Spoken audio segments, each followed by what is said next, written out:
How are we doing, gang? What is freaking going on? Nightalize Nation. I'm ready for the Zayne myth. Oh, yeah. Oh, yeah, baby. Oh, yo, Mew Mew, thank you for the follow.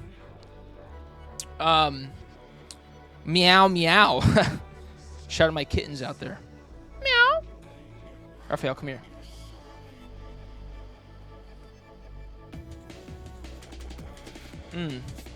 Dude, wait, Raphael, you're bleeding. Let me get that for you.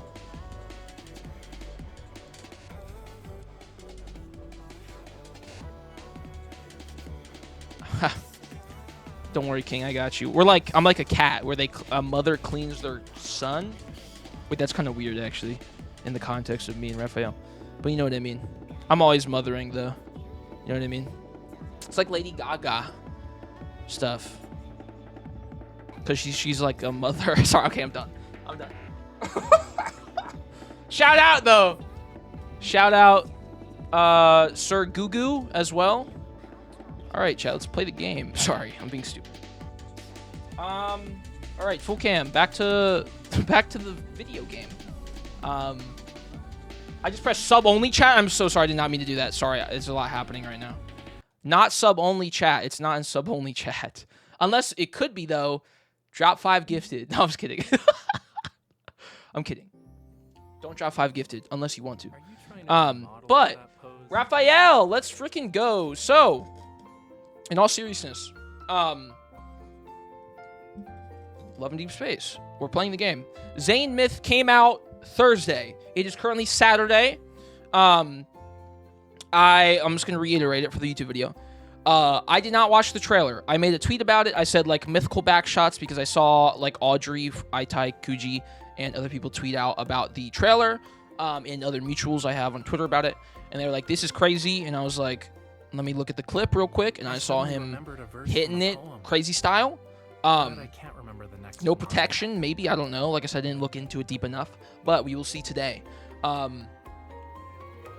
That's it, though. I made a tweet about it. I saw the trailer. I watched the first 10 seconds, and I was like, wait, I'm not going to, because it spoils the cards, because Raphael's myth basically got fully spoiled from the trailer.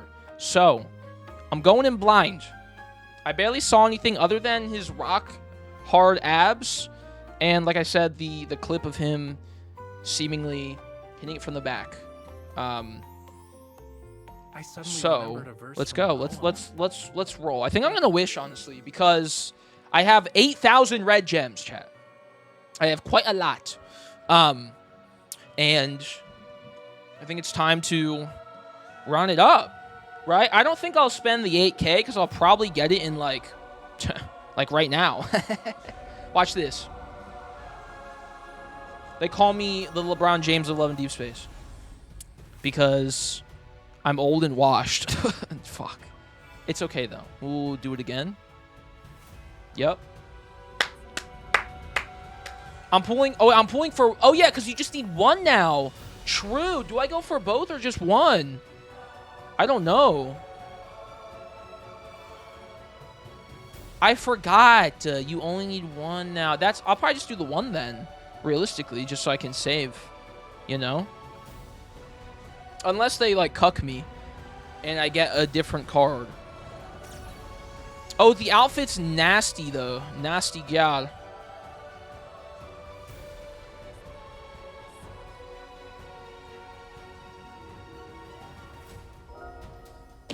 What?! This is the 4th time I've gotten hidden waves on a myth event, bro! I'm red!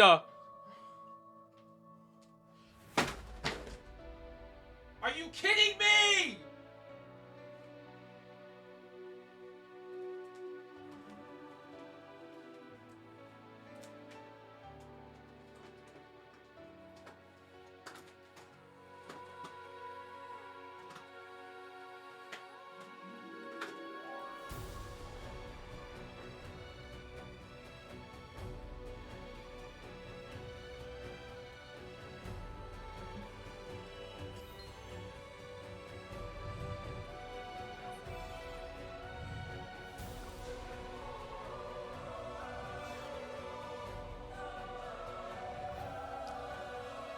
Oh my god, he's hitting it from the back. Oh my god.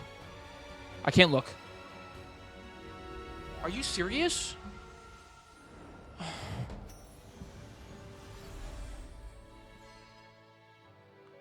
If I see Caleb's stupid face again, I'm going to do something that will get me in a lot of trouble. Thank God. Thank you. Jesus.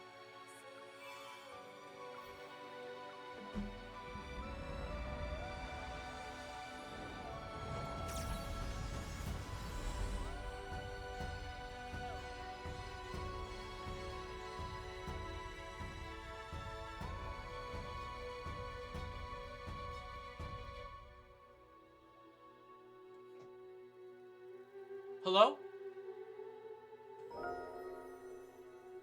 Thank you. Thank you. Thank you. Thank you. Yes. Yes. Yes. Caleb, suck on my dick, bro. Suck it. God, you're okay. I'm gonna be nice. Sorry. I'm gonna be nice. Diviners, stillness. Sorry, I'm being a little crass. All right, so we got that in like 30 pulls after the pity, though. That's pretty good. Regardless of what promise entails, do not forget it. Oh my God. Let's freaking go. That's big. Okay. Wait, so then I just call it now?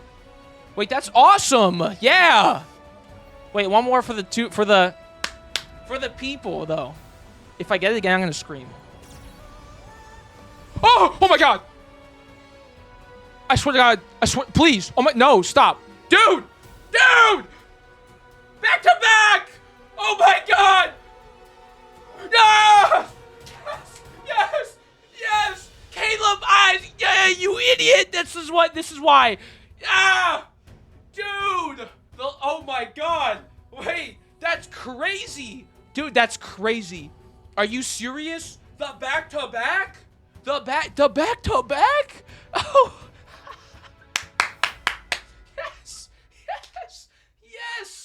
Yes! Back shots! Yes! He's got the whip, though. Oh my God. Oh. Dude. Are you serious?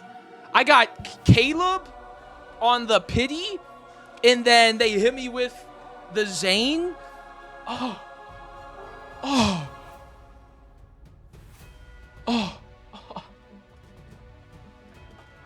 Oh my God. Oh my God. Wait. Wait.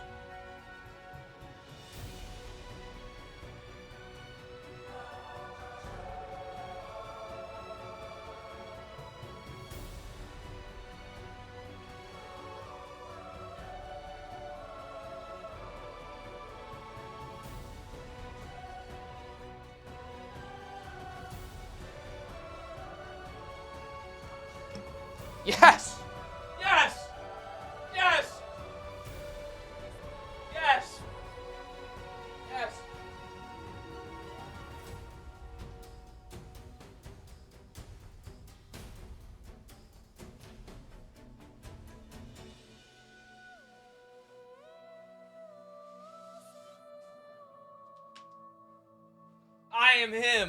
I'm him. Oh my God, I'm so happy. Dude, I'm so happy. Yeah, dude. Let's freaking go, man. Yes. Yes, go. Yeah. I need to stop saying yeah. 60 pulls. Let's freaking get it. Wait, that's actually crazy. In all seriousness, 60 pulls. So I got Zayne. I did 30 pulls for Caleb. And then I did another 10. And then I did another 10 for the Zayne. And then another 10. Wow. So, wow. The luck is crazy. The edge of Continuum. I am edging for Continuum. I will never stop. That is awesome. He's calling me too. That is so sweet of you. You're practicing shooting? Shooting what? Rope? Did you get your intel? Sorry, that was gross. Okay, we're not talking to you. Let's freaking watch this bad boy. let's get down and dirty. Because I can't wait any longer. I've lost my voice from screaming. But that's okay. Bro, sorry. That was disgusting. I shouldn't have said that. That was actually gross. Dude, I can't believe I just got both. That's crazy. Wow. Give me the Awakening Heart. Oh, dude. Oh, he looks so cool. He looks so cool. He's got them gold streaks in the hair. Okay. Shit, man. God damn. All right. Let me upgrade the cards because why not? Okay, genuine though. Just be safe. You should have censor ready. I have to censor it? They want to censor my boy? Well, he's not my boy. I kind of shit talk Zayne a lot. But Zayne is Coco's boy. She was loving it. She was eating it up. No crumbs. Dude. Oh my god. Oh my god. He has a face mask on? What the fuck? That's a crazy outfit. That's not the same one as this one. That looks different. No, it is the same one. Dude. Nah, it's like a veil. It's like a veil. Never mind. It's not like a... No, it's a blindfold. Or when I was... shows if it in the... Yes. Okay, hold on. Let me upgrade some stuff real quick. The upgrading doesn't do anything anymore, right? Yeah, it doesn't matter. Unless... yeah, no, it doesn't really do anything. Unless you get art, you have to rank 1 and rank them up. Let me... I guess I don't need extra... I'll do it later. I'll do it later. It's fine.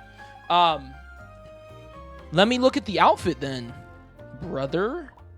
Let's change your clothes. Myth in general, yeah, I'll level it later. Okay, so not the underwear fit. I can't believe they did that to you, Raphael. I can't believe the summer banner. The summer banner was a flop. My ears. Controversial take. That shit was flopping way more than Raphael's meat in his third myth. No lie. It kind of was mid. It was kind of the worst multi-banner this year.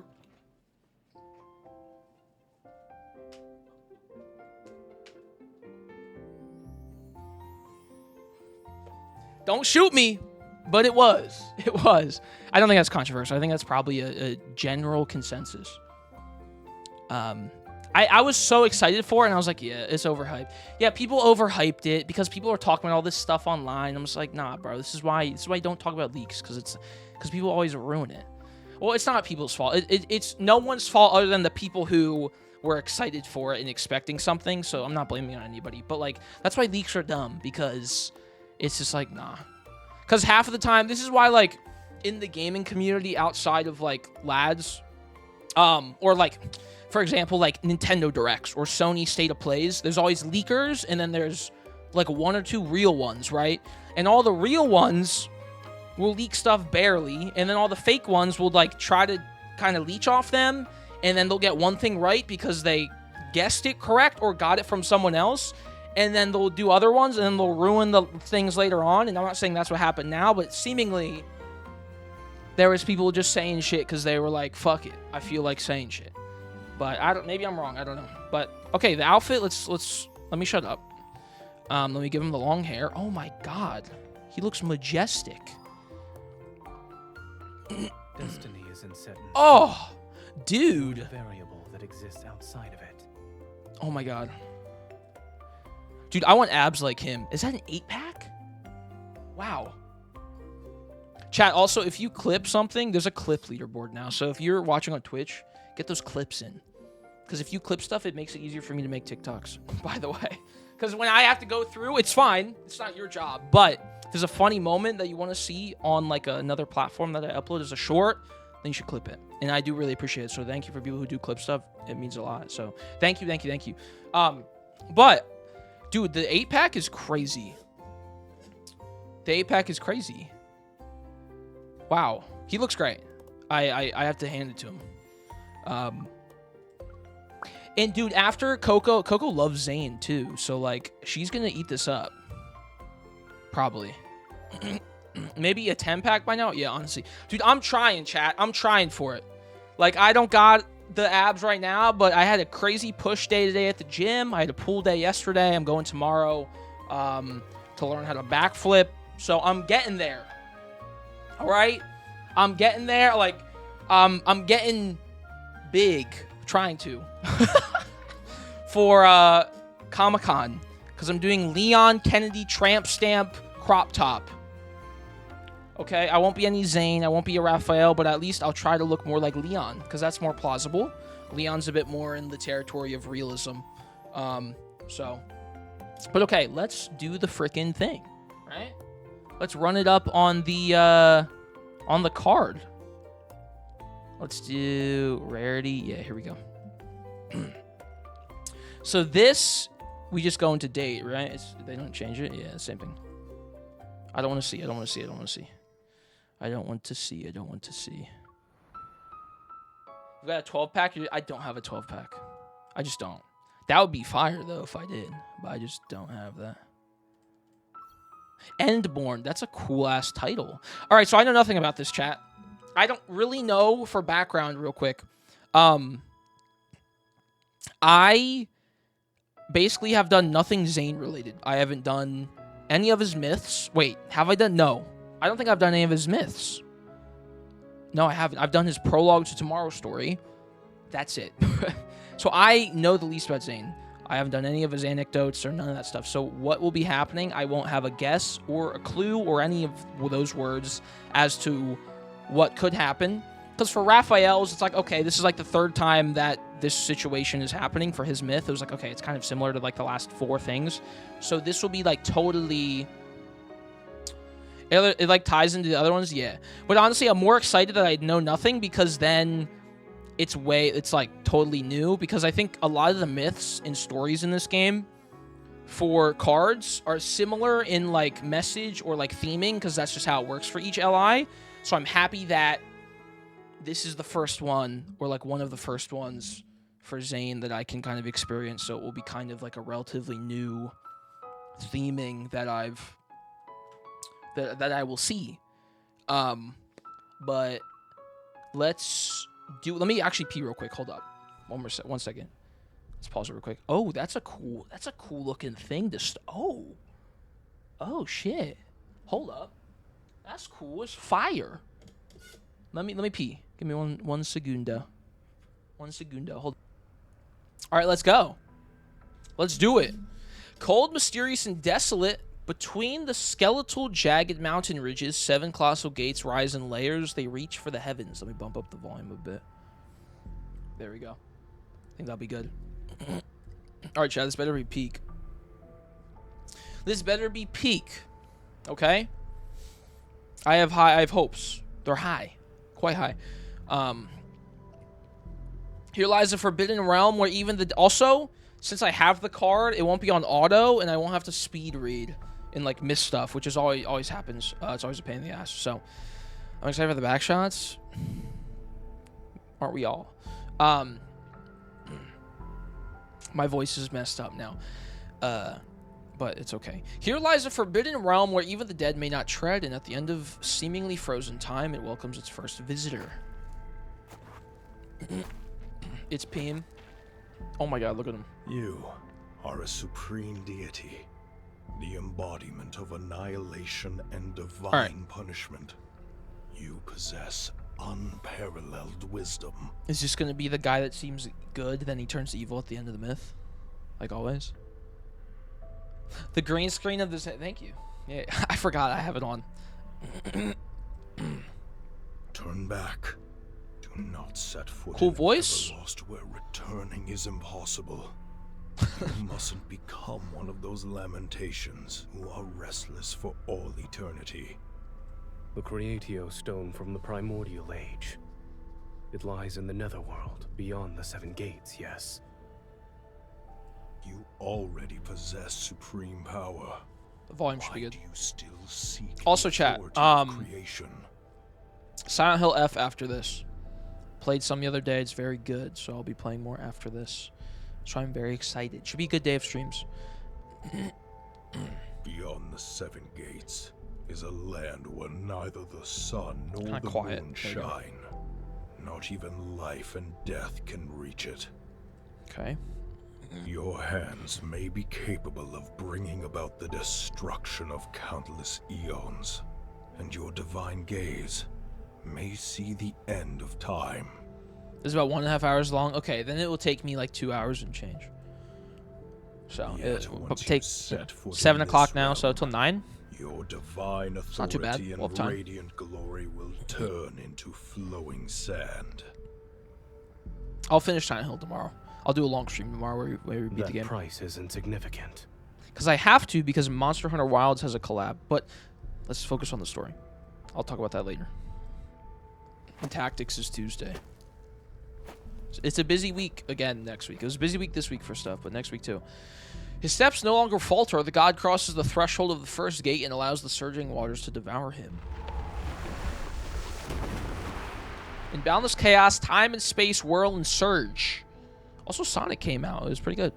Only an amber-like world remains, nestled within the barely perceptible crevices of the void. New background, though, right? The fire? Which makes sense. It's a third myth. This isn't new, but that's okay. That's all right. Oh, goddess of Niava, she is the most For me, it's brilliant new. Oh, aurora okay, well, beneath never mind. the heavens. We shall sing of her divine name that never fades. Okay. Bricks glazed in dark blue form magnificent, beautiful city gates. They welcome countless worshippers who are here to pray and make offerings to the goddess. The poet plucks the lyre and sings, accompanied by music. Offerings flow like an endless stream into the tall, magnificent divine tower. Bricks of mud form her body. Her eyes were created from the purest lapis lazuli glaze. Okay. Urtama, Little Minecraft Ingar. The Easter egg. beautiful twin rivers are her flowing hair, while the riverbank's glimmering jade adorns her neck. She wields a colossal blade to Also, cleave mountains. MC's and fit strike is down beautiful, the by the way. monsters to keep I them usually in comment on check. the MC fits because obviously, that's important as well, just as important as the LI. I did the demo where you can play the thing before stream so I could get gems. She looks great. The long hair, beautiful, magnificent. Love the hair. Yeah, it's like a light gray, right? Humans emerged from cramped caves and built houses in the divine tower. They lived under radiant sunshine. Will I get the Jimmy Choo outfit? I don't know how you get that. I saw the tweet about it, but I didn't look into it. Will I get them IRL, though? Yeah, if Info wants to send them to me. Info, hit me up. I'll wear them on stream. I'm just kidding. They would never do that, but maybe I can dream. Aren't they like $1,000? But I know you can get them in-game, too, right? A 10-day check-in? Okay, yeah. Gotcha. You have to sign in every day. You can't miss any days. 5K? Okay, they're definitely not going to send it to me then. They won't send me a cutout, so they're definitely not sending me the 5K shoes. The earth trembles violently as ominous black mist emerges on the horizon. Its menacing claws stretch toward Niava. Oh my god. In the blink of an eye, dark heavy clouds fill the sky. Fierce gales whip the river water into turbulent waves. It's from the Vestrian. Oh my god. Run, everyone! The monsters have returned! Can Infold collab or it will never happen. Unless it just won't. But it's okay. It's fine. Chaos erupts at the city gates as people scatter in all directions. They flee to take shelter. Goddess of Niava, please accept our most sincere offerings and grant us undying courage. Okay. Please protect our homeland from the invasions. Lead us to new territory. Is My Zayne like the bad guy or something? Stop singing! Run! The young man fleeing for his life grabs the poet and his instrument before running at a ray of light. No, he saves us, I guess. A ray of light materializes from the top of the divine tower. I can't read that fast. It's not. Why is it? Whoa. Chill. Chill out. A ray of light materializes from the top of the divine tower. It transforms into a golden arrow that tears through the clouds. Against the direction of the fleeing crowd, it rushes towards the distant horizon with the force of thunder and pierces the churning black mist. No, so he stops it. Oh, yeah. Against the direction of the fleeing crowd. Okay, I read that. All right. Oh, my God. Oh. The rivers Urtama and Ingar return to tranquility under soothing moonlight. Niava falls into deep sleep. Is this some like a kind of like a Greek? Well, I guess it's like Chinese. It's more like Chinese myth stuff, right? But like, from my perspective, is this going to be like a gods versus like a hell thing? Because he's got like the gold. Maybe I just started, so I don't know, but that'd be cool. The rivers Urtama. Okay, that looks sick. The golden arrow from the ray of light rises once more from the horizon and touches the night sky. Moments pass and it falls into silent. The silent divine tower slowly transforms into an injured figure. Cough, cough. The wounds spread across my body and form eerie golden patterns. Aside from pain, I can no longer feel anything else. The black mist that clings to me is entwined around my wounds. It silently erodes my consciousness. I try to calm my rapid, pained breathing and barely manage to prop myself up with my sword. Why is this body becoming more fragile? My Niava is an extremely delicate world. It and its denizens need me. Oh, okay. But the only one who can help me and save me... I grit my teeth. I don't want to say that name. Oh, so we're like the guy... Like, we're like the ruler here. Zayne. The tower is silent. No one responds. The name once familiar is stuck in my throat like a thorn, yet it lasts but a moment before instinct for survival prevails over pride and resentment. Zayne! Dude, he's like Zelda! Or like Link! Brilliant radiance containing swift... Brother, what are we doing? Containing swift, insurmountable power ripples outward. The biting wind cuts my cheeks. The pain stings. There he is. I have told you many times, the Vestrayan is not a place for the living. Link! You shall never get the chance to return should you Link, cross the save Thorn us! again. You know my connection to this world runs deeper than blood, and yet you... Why do you want to destroy it? Oh, he is the one who wants to destroy it. Dizzy and in pain, I collapse, but he catches me. The resentment and blame in my heart haven't subsided, but a loud voice drowns out everything. I need Zayne. Oh my god, biblically. Only he can heal my wounds and free me from this terrible suffering.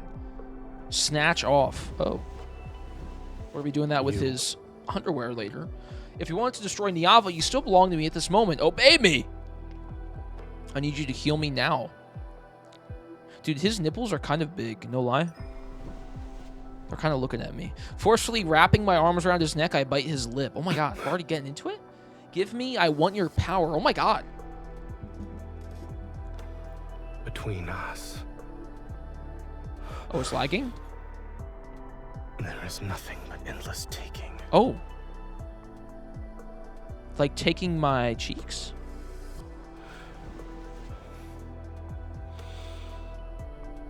Behave. Wow, we're getting into it already.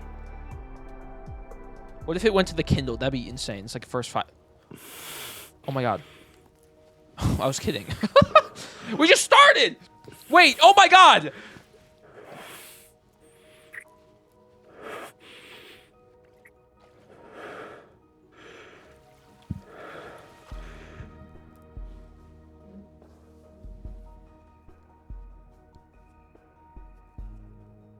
Your injuries. This is your resistance against me?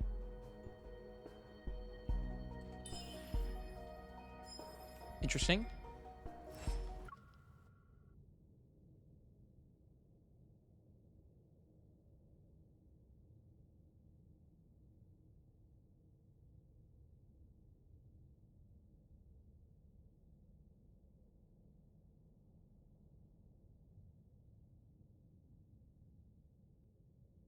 Sorry. Sorry. my mom walked in. My mom walked in for a second. Continuing. To seek help from the gods, you should let the gods hear your supplications. She was giving me something. From the store. She came back from the store. I am a god. Understood. Feel this. Bad time. Remember what I'm giving you. Oh my god. Bro. Oh my god.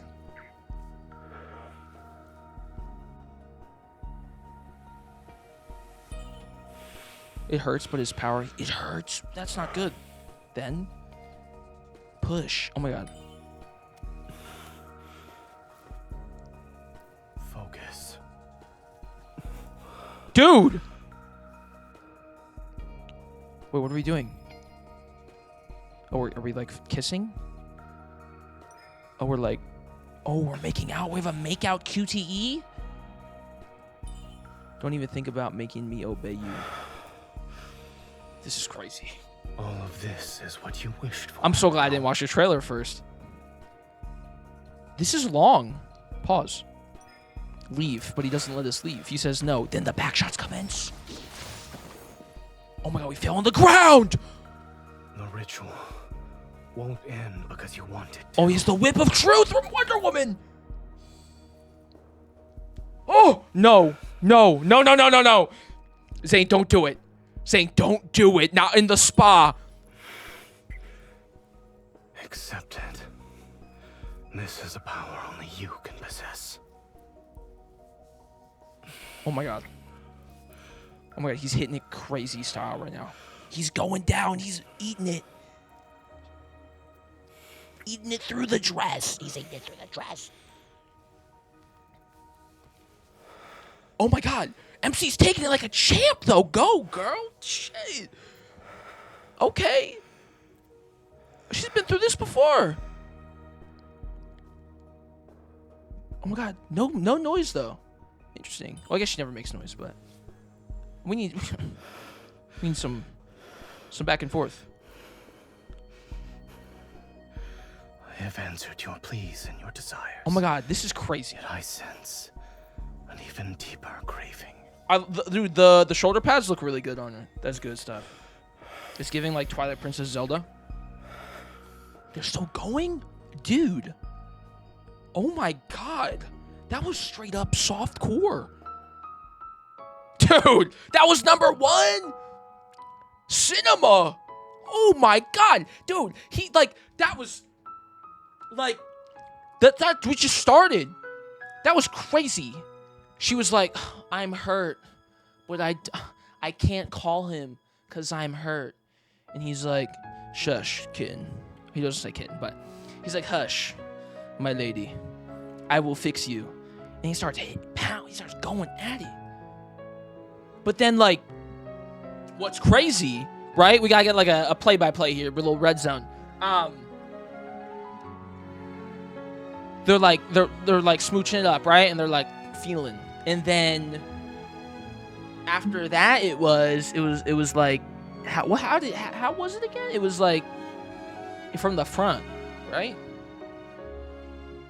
And then yeah, she was sitting down, right? And then she got up, and the push is devious. Like the push on the ground, dude. The craziest part was the part where she's laying like this off the spa or in the pool her like MC's eyes are closed. She's like she's basking in it. Like she's straight up like this. I'm not gonna pantomime it because that's crazy. I'm not gonna give you guys a backshot recreation on me on the receiving end. That's not happening. But she was straight up like this. Like she looked like she was having the time of her life though. And that was crazy, dude. And it was just it was like 3 good ones. And then the camera angle switched. And then he had to switch it up though, right? He had to turn her back over though, because you gotta keep moving. And then he just kept going. He said, "Come back to me." No please either. He said, "Return," like some Pokeball shit, straight up. And the Pokeball is his like mouth. Wow, that was insane. That was 5 minutes, dude. That's all. That was the quickest. That was fast. God. Backshot. I'm not recreating the backshots. Okay. All right. Like Zayne. I'm kidding. I'm not recreating it. That's crazy though. I might have to watch that again. Sue me. MC2 looks divine. That makes it even better. It's because MC's looking bust down gorgeous as she always does. Maybe the best she's ever looked before. Right? Which gives it another layer of... They're on their Gordon Ramsay shit over there at Infold right now. Shit is crazy. They said, nah, that summer banner was booty cheeks. Now, we're gonna be hitting them booty cheeks. Literally. You know? They took it back to the older days. Some nightly rendezvous. Off the window Xavier type shit. Wow. Wow. There's a lot of details I miss. Oh, I'm sure there's a lot of details. I'm sure. Like, Infold changed the age to 18 plus. Thankfully, they did that. Oh, the green. I've had this green screen for probably 6 or 7 years now. I bought this Elgato green screen when it released. Like, yeah, I've had this for a long time. I've just never used it. But I'm getting some good use out of it today. But I will not be recreating the backshot scene through the green screen, even though that does seem funny, unless we get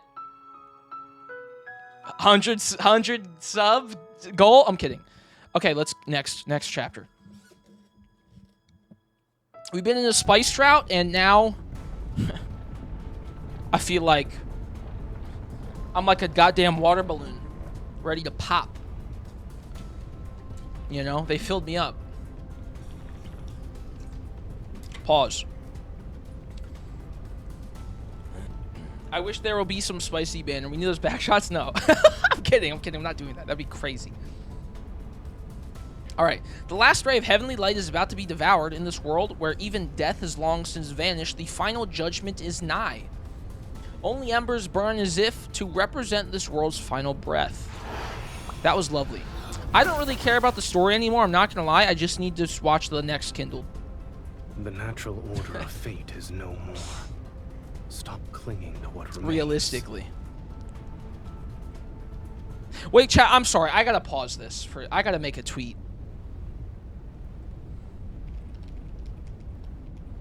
Just witnessed the mythical backshots in chapter 1 of the Zayne myth, and my god, I understand the 18 plus age rating increase now, bro.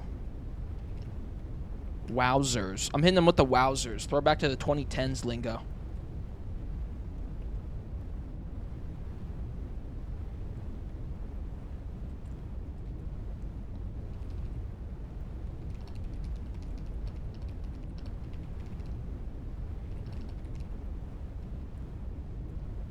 I'm gonna tweet under it saying I've never seen so much passion in MC's eyes, but I'm not gonna say that. That's a little much. But it's devious. That was crazy. Okay, let's continue. Just check my bank account pre-orders. I'm gonna pass on the back shots. There's a lot of games coming out. Yo, talcum powder. Thanks for the follow. Crazy name, but that's lovely. Thank you. All right, the longbow is taut like a crescent moon. Light converges onto the bowstring and transforms into arrows of molten gold. Heaven and earth sense imminent destruction. The air is filled with shrieks and wails. Annihilation balances the cosmic order. What shouldn't exist ought to crumble in oblivion's Dude, hands. that might have been the spiciest card in the game. The arrows released from the bowstring transform into several strings of golden light. Earth-shattering power is unleashed. A triangular spire materializes in the void, trapped within his golden Ienzu. Its beak and feathers razor sharp, it can barely cling to life. Be gone. Zayne tightens his grip. Oh. And gold dust falls through the gaps between his fingers. This bird meets oblivion in the distant depths of the universe, and a newly born golden Ienzu spreads its wings in another unknowable place. A snowflake drifting from the unknown lands quietly on the back of his hand. It leaves behind a fleeting coldness. It's snowing. Yeah, that's probably the spiciest card in the game. That was crazy. That was literal intercourse. Crazy. Sunlight filters through magnificent curtains and casts shimmering ripples across the pool. Within the empty hall, only my footsteps break the silence. The cracks in the blade have been repaired as well. I can't believe I had Coco react to, like, spicy cards a week ago. Right? And she was like, I think Zayne is my favorite. And then this releases a week later. That's crazy. She saw the trailer, but she didn't see the full thing. I'm going to tell her to watch the full thing after the stream, and she's going to go berserk. She's going to actually go berserk. I swing the sword, and abundant power reverberates throughout the Divine Tower. Even my body trembles slightly. Within that brilliant radiance, another power has coalesced aside from my own aura, one whose depths are more unfathomable. Zayne. We've known each other for so long that numbers are meaningless, and we once shared what seemed like the most intimate of touches in tender moments. That's true, we just encountered that. Yet when we let go, it's as if only confrontation and estrangement remain between us. Dude, I can't believe we're just, like, looking at the background of where the backshots just happened. Like, this is, like, needs to be put in a museum. It's crazy. I turned toward the Golden Spire, standing serenely in the depths of the Divine Tower. The Iengru Spire, containing all the universe's realms within, is the divine artifact Zayne treasures the most. The Iengru Spire. Several golden Ienzus, their beaks and feathers sharp like knives, circle around it. Another one flies in and disappears in a golden glow. Am I going to have her react to this? We don't live close to each other. We're like 3 to 4 hours away from each other. So, unfortunately,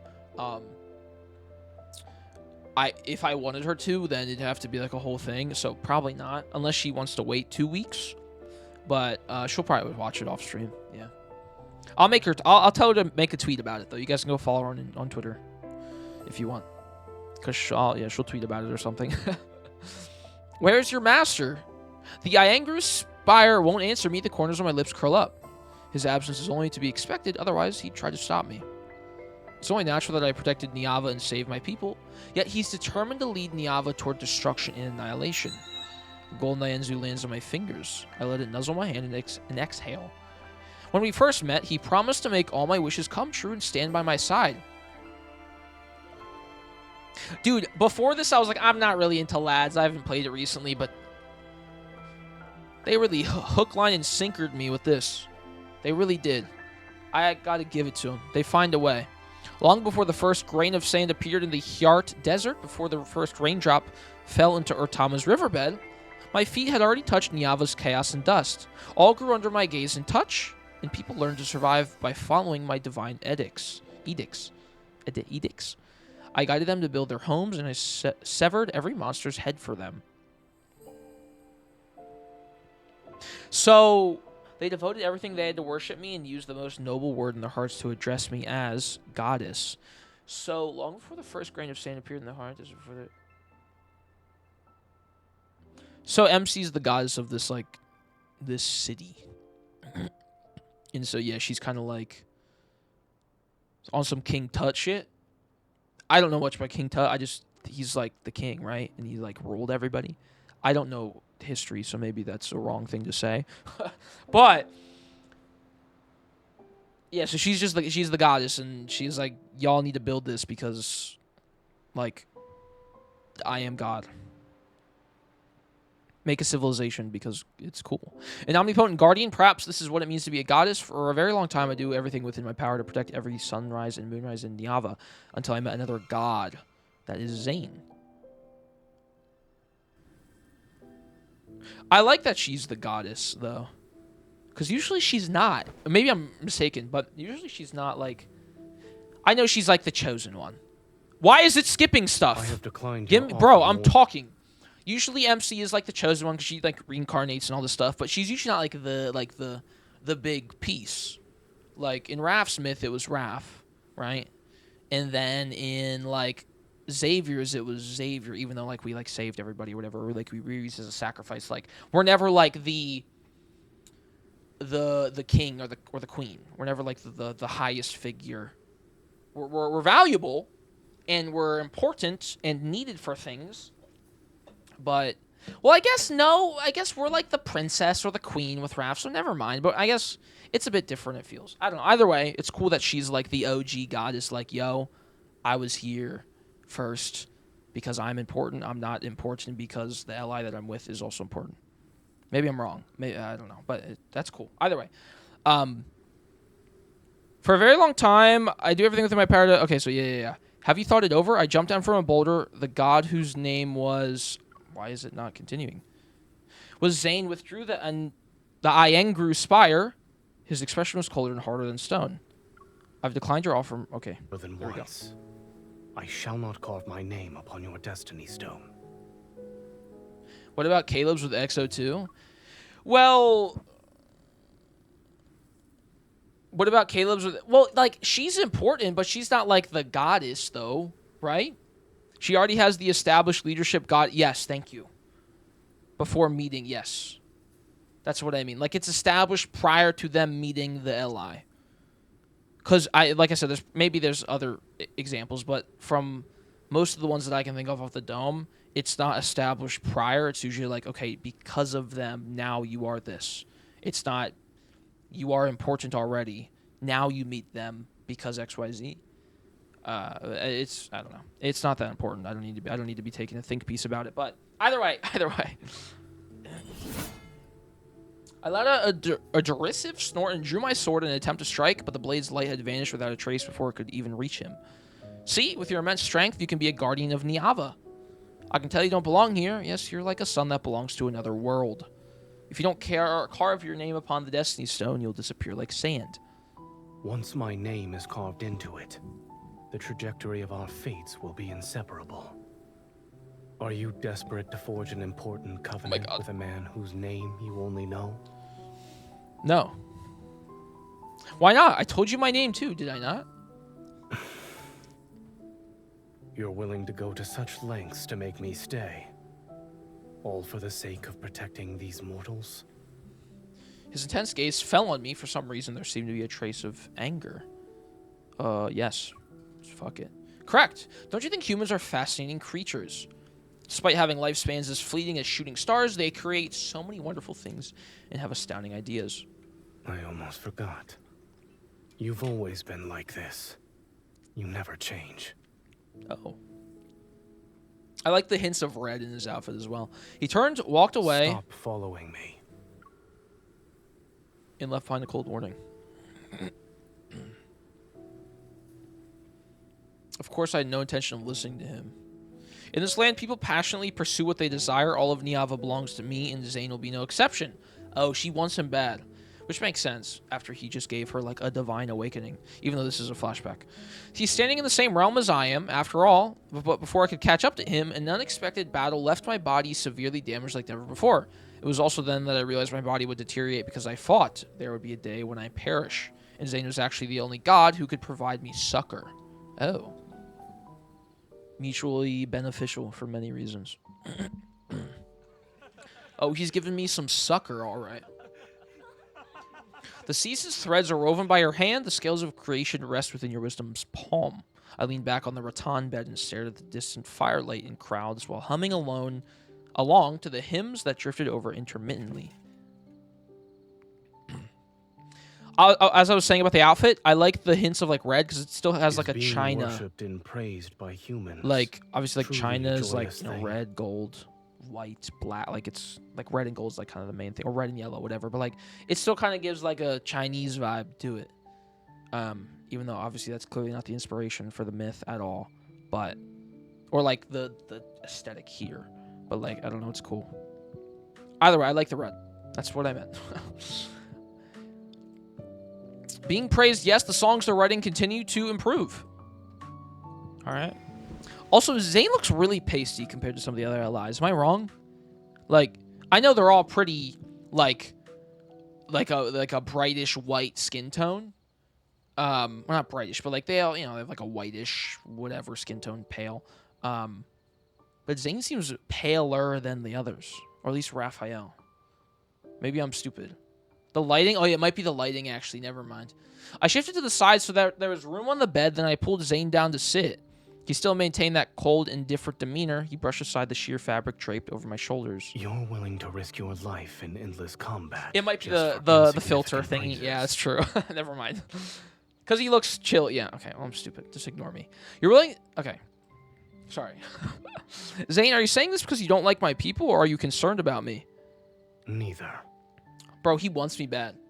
He loved... Well, this is before he, you know, gets a taste. But he can tell I'm delicioso. He scooped up water from the jar to wash my skin that had recently healed. Then why did you rush into the black mist to rescue me? Your questions seem endless. He wants to live forever with me. Just us two. Which means you'll have to get used to it.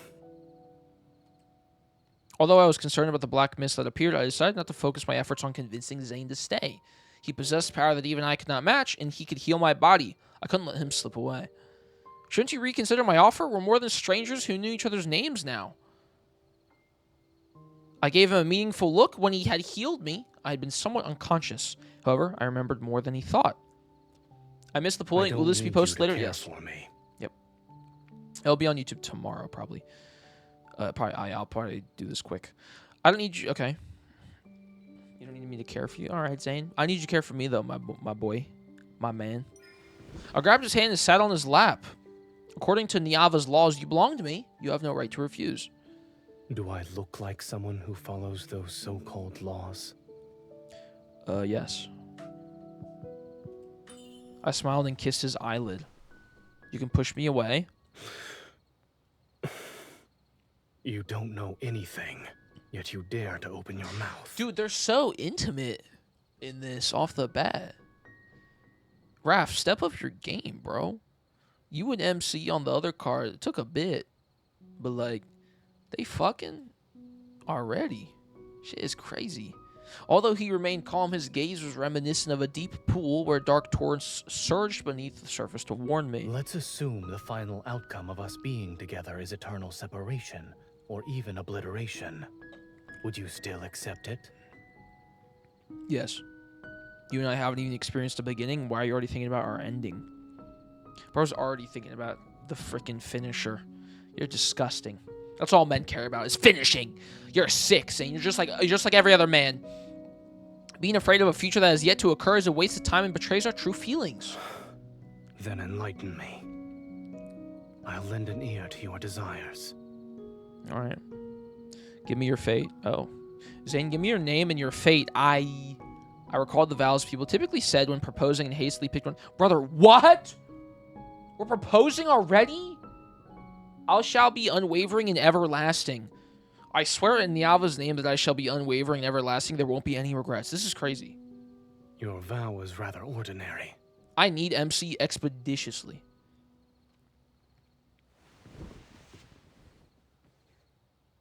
He finally took my hand and slowly spread his fingers until they're intertwined with mine. If I agree, then I want you to stay by my side forever.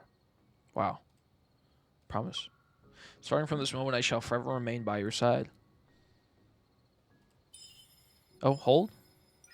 Within... Oh, here we go. The classic third myth glow. Within the brilliant golden glow, my god responded to me. Our names will be carved together. True. From now on, I shall ensure your every wish comes true. Lovely.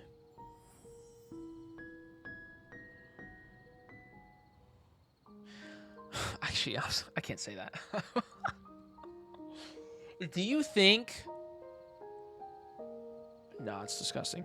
Our vow still echoes in my ears. On the Destiny Stone, our names remain closely intertwined. But that black mist, the appearance of the Vestrayan, quickly became the beginning of a conflict between Zayne and me. He did not protect Niava as I had wanted. Instead, he allowed the Vestrayan to bring catastrophe and devour my people's homes.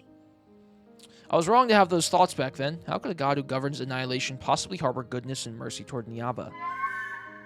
Oh, my fingertips are pecked twice, which makes me return to the present moment. I unceremoniously poke the bird's head. What? You still want to protest on his behalf? The golden Nyenzu suddenly lets out a shriller cry before pecking my palm with greater force. Fresh blood immediately wells up. Before I can react, it spreads its wings and flies back into the Engru spire. Wait, you... Oh. Say it. I said, do you think Zayne busted in us? It's disgusting. It's gross. Sorry, it's TMI. Well, not TMI, because, like, that didn't happen, but it was a question. But either way, it's gross. Shouldn't say it.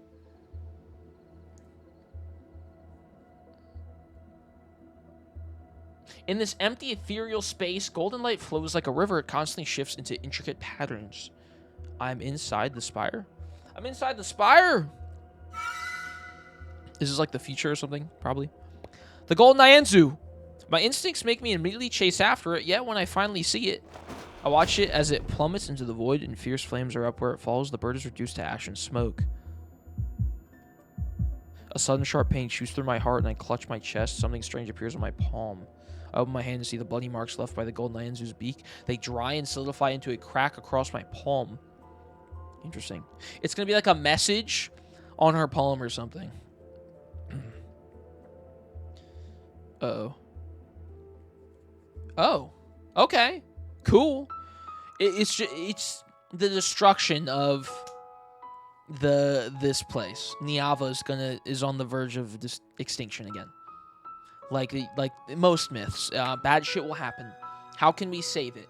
Who are we killing? Who is killing us? I'm gonna make a bet that we gotta sacrifice our. Actually, not. I hope it's different. I hope like we both sacrifice ourselves for the sake of the city. We do like a double suicide. Nah, I mean, because after the Xavier one and I'm like, we need MC. She's got to tank it with them, bro. She's tanking it like crazy. Like, she's putting the work in. But like, what about the LIs? Like, what the fuck? Like, they keep killing me. What about, can they die too for once? Shit. Like, come on. It's not equal at all. It's like, MC, we need to sacrifice. Oh, come on. We gotta sacrifice you for this and this. Like, what about kill yourself? Zayne? Respectfully. Xavier died too, though? He did? I don't... Wait, he did? On the hill?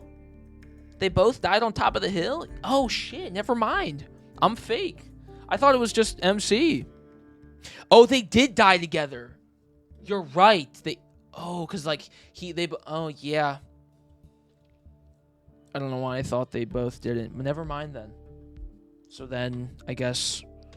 Maybe Zayne will die this time. Maybe. Oh, this is the last of the OG3 myths, now that I think about it, too. So in Rafts, we die. And that one, maybe Zayne dies this time. It's got to be different, right? And then eventually MC dies because she can't live off of Zayne's sucker. You know what I mean? Caleb died. Caleb did die, too. But that was his second myth.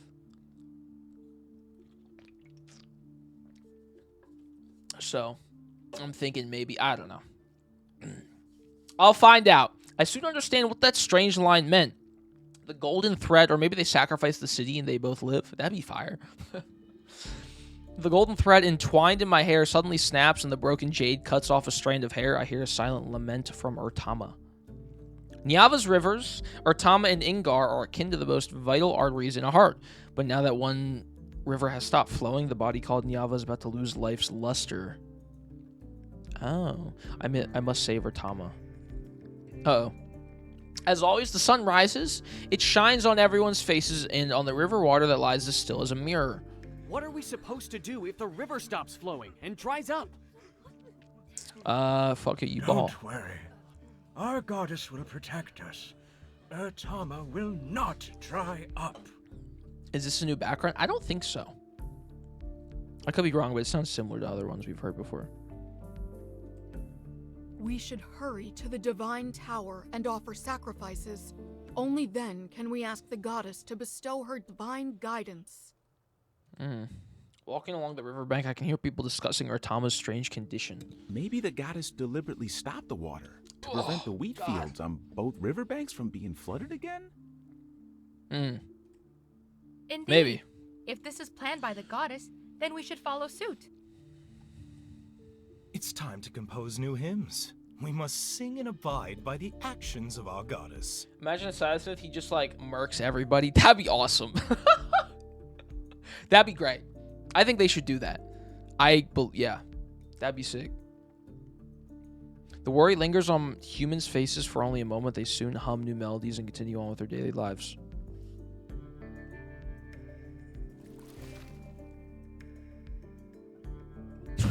So intense, yeah.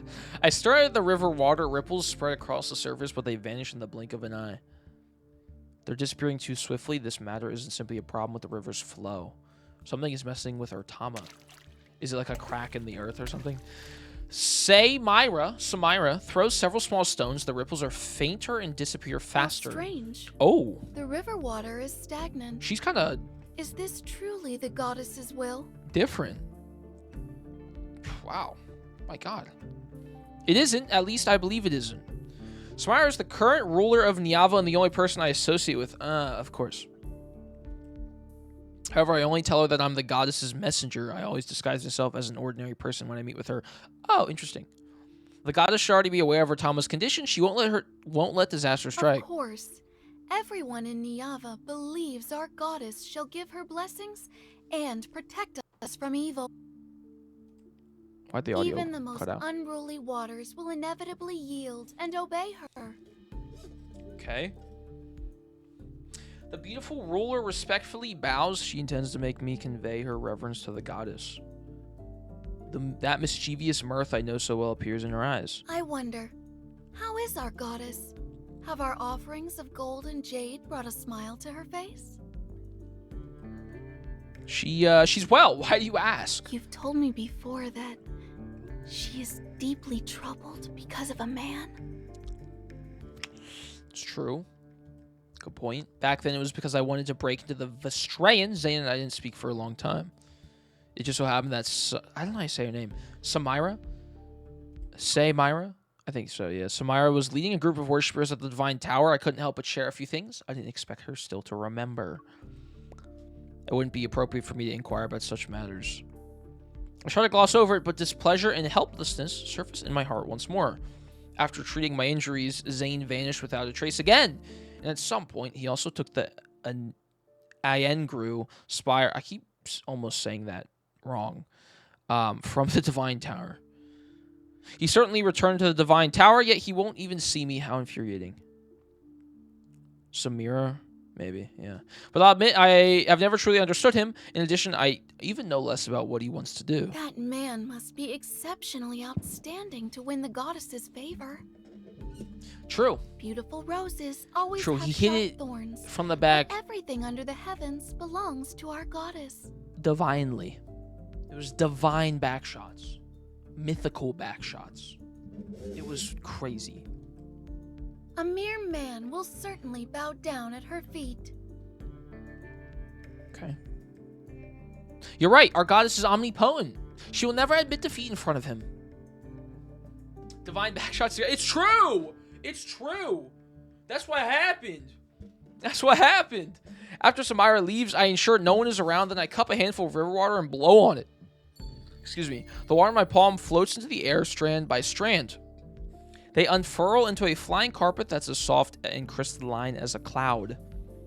He hid and quitted all men of the same SMH. True. Actually, that's not true. Not me. That ain't me. You no more shave... Bro, that's the first thing you comment is you don't shave your armpits no more. I just haven't shaved them recently because I haven't felt like it. Because it doesn't matter. Bro, the fuck is wrong with you? Yeah, Jordan, how you been? Hey, how's the stream been? Nah, bro. Like, why are your armpits hairy? Wait, I'm almost done? Wait, I'm almost finished? Don't move, Jordan. Your armpits are showing? Take me to the upper reaches of Artama. You're sickening. Artama River headwaters. Mist spreads as the night deepens, and a subtle presence in the wind becomes increasingly pronounced. The closer I get to the source of Artama, the more certain my suspicions become. This is Zayne's power. Is Zayne the one doing this? I assume so. This presence, it's the same as what I've been exposed to before. It's his power. Okay, so I was right. Is he stopping the river from flowing? Several strains of complex emotions are ensnared in my heart, and the flying carpet... Whoa, the music. The flying carpet woven from water seems to sense my restlessness. It speeds up. Oh my god.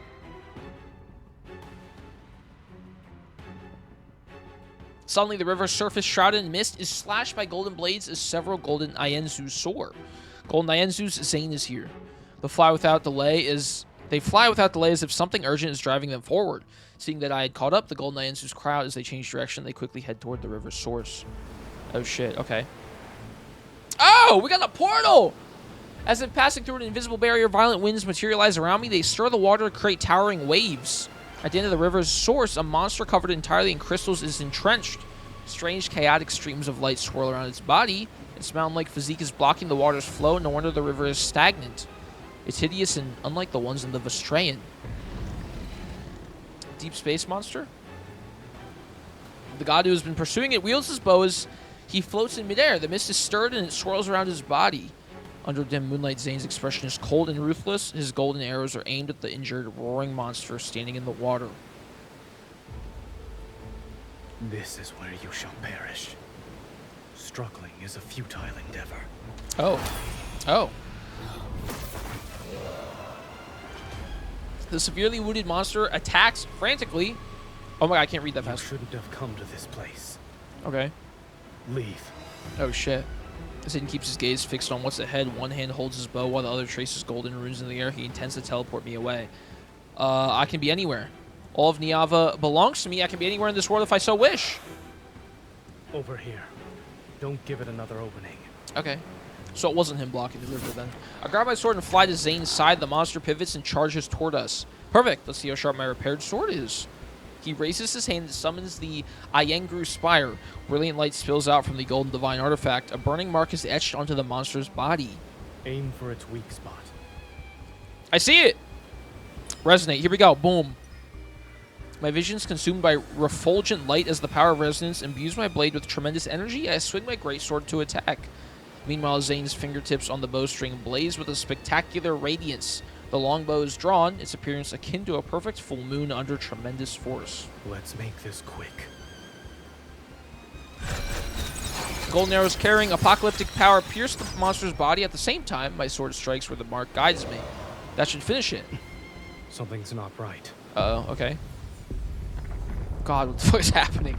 Violent tremors accompanied by agonized roars shake the land as the riverbed and area under the monster crumble. The dying beast bursts forth with terrifying energy as if it's trying to devour the space around it. Go. It's like I don't even know. Several golden runes quickly become entwined around my body. They're about to push me toward a distant place. Does he die? Hold on tight. By some uncanny impulse, I tightly hold onto his hand.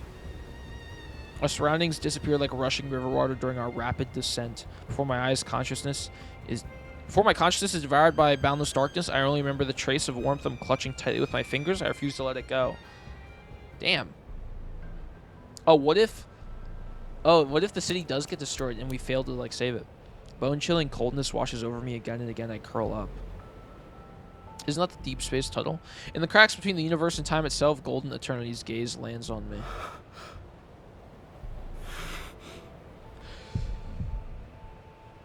Is that my name? Yes?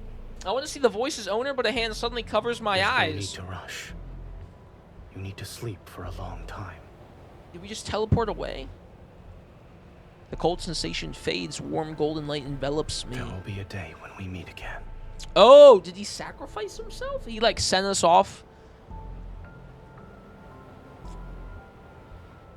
What?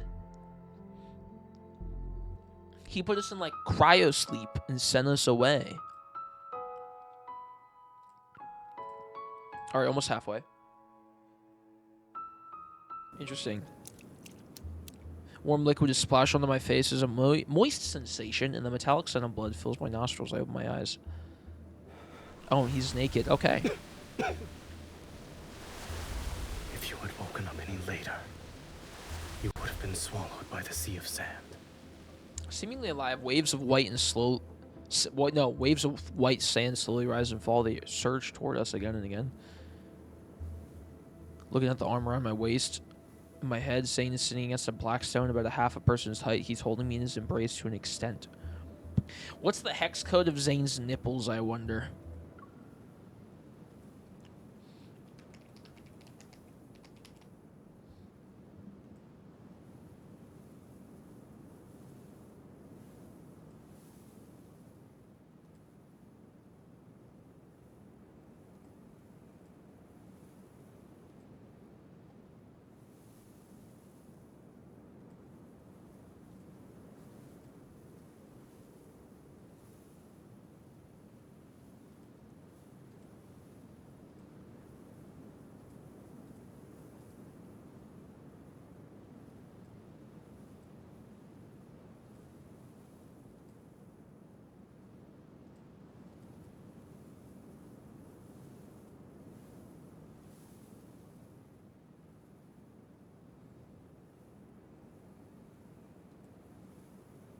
664553. There you go. But it gives a hint of 610404D as well. Maybe if you want a little darker tone, closer to the actual nip itself. It's a 512636 hex. So use the information what you will. What about his underbreast? What about his skin? Actually, what about the tip of the nipple? 633544. Interesting. Interesting. We continue on. All right. A golden berry envelops us to keep the endless waves at bay. Where are we? Inside that monster's stomach? Worse, I'm afraid. This place Side quest. is inside its protocore. Side quest. Side quest. Figure out the hex code of every ally's nipples.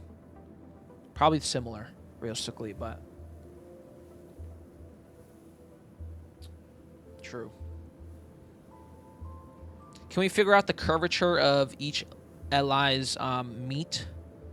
I think Raphael definitely gives like a 28-degree angle to the right vibe. You know what I mean? Zayne's probably got an upward 37-degree angle vibe. That's what he gives me. But moving on. What's a protocore?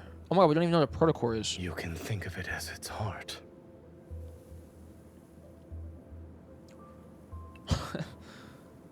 Oh, so we're learning about... us and absorbs enough power, that monster will resurrect itself. You can't let it do as it pleases, or you must get out of here as soon as... A sticky sensation on my palm makes me freeze. What the fuck? Okay, Shinji. What the fuck is wrong with you? I look at the wounds covering Zayne's body. A moment passes before I tentatively reach out. Interesting. It's blood. Oh, never mind. You're not mistaken. Are you actually injured? It's not an illusion created by the protocore? My injuries aren't serious. Interesting.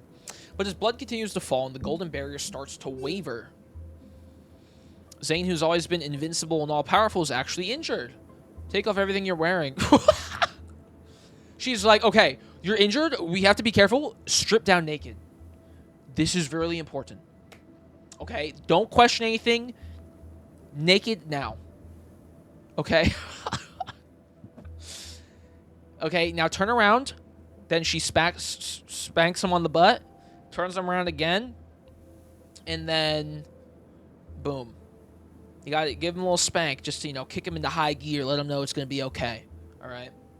I let MC spank my butt once or twice.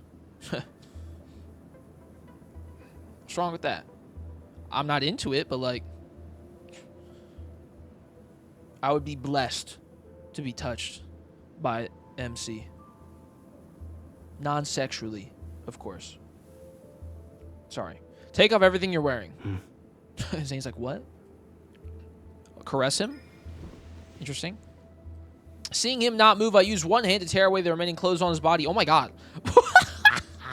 What? She said, fine, I'll do it myself. She said, fine. Gah! Fine, I'll do it myself.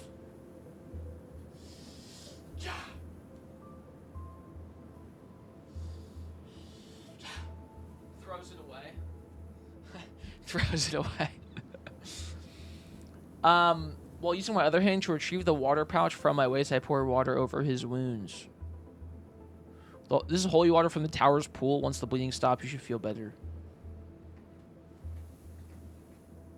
Oh my god. He lowers his gaze and watches Mai wash away the bloodstains and dirt from his body. The first kindled, she took off his robe. Oh my god. Thank you for the follow. Lil XC. Thank you. Excuse me. You also healed me like this when my body collapsed for the first time. Now, this Zayne myth is different, bro. This is levels of thirst I've never seen in the game. He most likely recalls those distant days, those times when I at least embrace him with a smile. I was gentler than you in your current strength. You have more words that will incur my wrath? I don't know what I could say that wouldn't make you angry. Oh. Zayne. I let out a soft hum and grab his hand. Give him power. Oh. Why are you helping me? When you were fighting that monster, you set up a barrier to defend the village by the riverbank, correct? The river water's stagnation isn't related to you. You helped Niava, so I will help you. I released his hand and noticed something unusual. I gave him a large amount of power to heal his injuries, yet my body doesn't feel any discomfort. On the contrary, it's Zayne who, despite possessing power far greater than mine, was actually injured to this extent. Was the monster truly formidable, or is this cursed place affecting Zayne? Many doubts gathered in my mind. I decided to ask Zayne about it. This place is peculiar. Don't you think this place is very peculiar? My body, which constantly needs to be healed, is unharmed. But here you are, covered in wounds. I suppose this place likes you more, so it wants to devour you more. That depends on whether or not it has the ability to do so. Why did the monster appear? That monster's origins. Speaking of which, I've fought near the Vestrain many times before, but this is the first time I've seen a monster covered entirely in crystals like that. Do you know of its origins? I'm sorry to disappoint you, but this is also the first time I've seen it in Niava. Zayne turns toward the churning waves of sand, yet he seems to be looking at somewhere farther away. I follow his gaze, but there's only an endless expanse of white. Hopefully it'll be the last time, too. Me, when... I don't know. I couldn't think of a joke. Why did the monster appear? How did you discover it? As you can see, I happened to spot it while passing by. Nothing more, nothing less. Dude, I'm glad I did not watch the trailer. I'm glad I did not watch the trailer for this, because I genuinely have no idea what's going to happen. It's so much more interesting, because I'm not, like, reading. I'm not reading to get to the Kindled. I'm reading because I want to know what happens, right? Like, it's not me being like, okay, like, let's see the story to the... Like, this is so refreshing. I'm so glad. I got a bunch of comments saying, like, react to the thing on TikTok and on YouTube and on Twitter, but I'm sorry. It's just so much more entertaining. It's so much more, like, intriguing to me. It's just because I actually care, you know? I refuse to believe you passed by Artama's source on a whim. Then let's say I went there to clear my mind. And this is just interesting in the first place, but you're a god with a heart of stone. You need time to clear your mind? Anger, sadness, fear, dejection. I can perceive the same emotions as you. Interesting. Even though, like, I could react to the trailer on YouTube, make it like an 8-minute video, easy get like 5-10K views and make like $50, but I just don't care. It's just not worth it because it's just gonna spoil it. Unless it's for like a multi-banner, I'll probably watch. But for like most things that aren't like Raphael or multi-banners, I think I'm gonna skip for now on. Unless it's like a sweet card or something, but yeah. Or I'll try to skip as most as I can. Zayne traces another rune in the air, and the barrier immediately becomes wider and more expansive. It envelops a larger part of the desert. I need to recover my strength. Don't leave until then. What was my reaction to the first Kindled? It was a lot. Someone maybe clipped it, or you can go back in the stream. Oh yeah, chat. If you're watching on Twitch and you're not watching on YouTube, you can rewind the stream now. They added it so if you're subbed to someone, it's only for subscribers, unfortunately, right now. But they added a rewind feature like YouTube.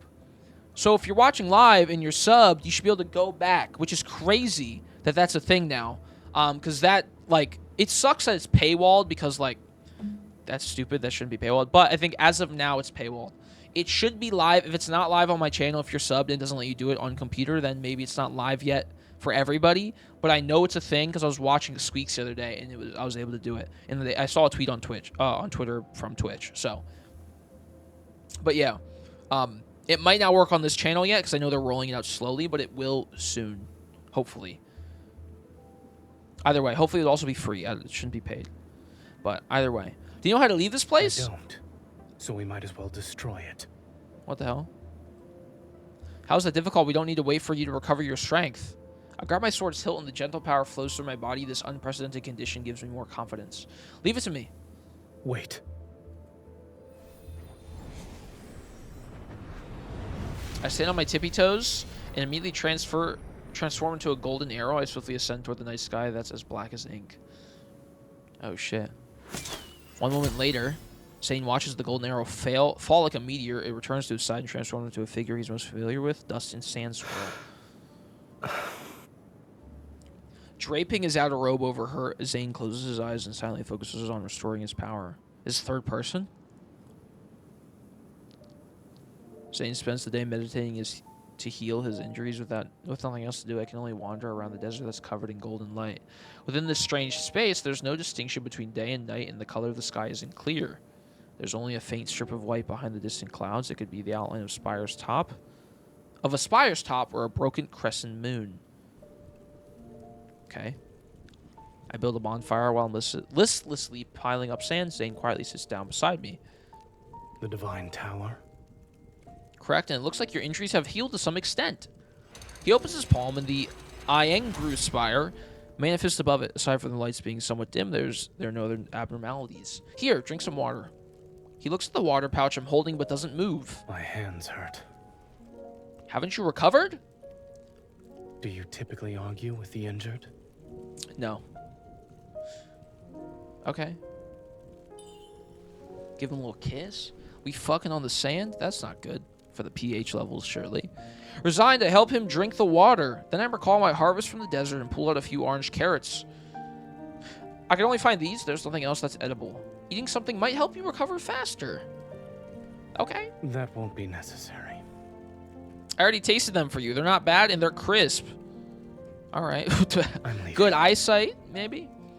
He quickly returns to the Blackstone side, sits down again, and dons on that dignified, serene appearance.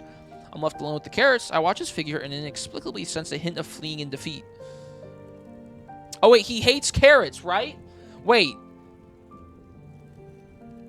2 days later, I lose interest in sand art once I build an entire city-state out of sand. I soon find a stone slab. Yeah, I forgot that's... Yeah, he doesn't like carrots. That's funny.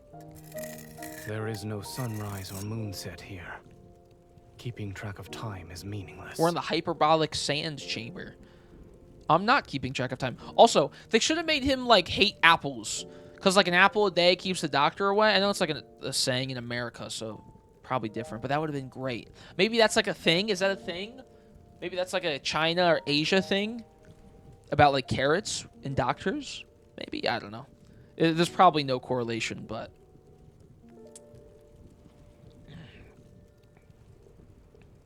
Then what are you doing? I'm drawing you. Oh.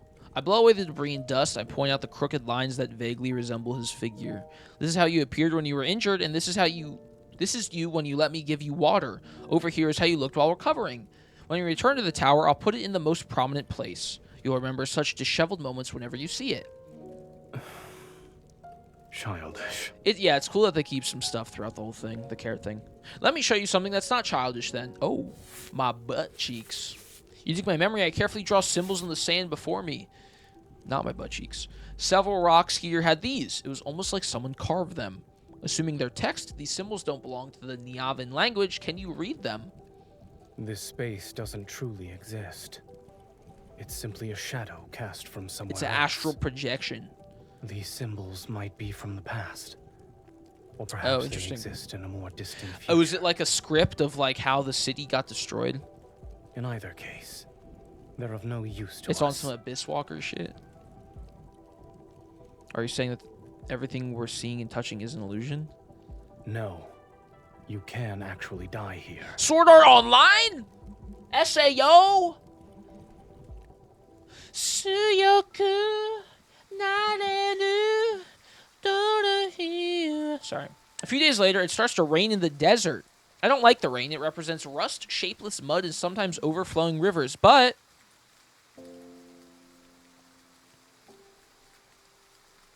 the rain here is beautiful. Countless fluorescent blue raindrops fall like stardust from distant realms. They cascade through golden halos, and their splashes leave shimmering glimmers. If what you said is true, then do these droplets also come from the past, or the future, perchance? Neither. They are time itself. Interesting. I don't understand. He raises his hand, and the Iengru spire gleams with golden light. It's more brilliant and dazzling than ever before. In other words, Zayne has fully recovered. We'll leave once the rain stops. All right. Okay. How strange. I don't feel the joy I expected. There's only a subtle melancholy. When we return to Niava, will we go back to being how we were before? The city's going to be destroyed, like surely, right? Hey, what up, Kimchi? How you doing?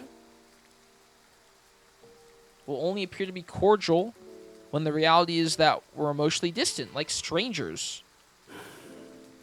Do you want us to be like Bro, that? he fucked us in the butt. Raw. For a long time. How are we cordial? He gave it to us deviously, divinely, mythically. Like holy, literally. Holy guacamole. That's what I said when I saw him. Dude, I can't believe they literally showed MC taking it, bro. Like, I can't believe the shot of her where it's her and him and the camera's facing it, like, face on at her, and she's just like, what? That's crazy.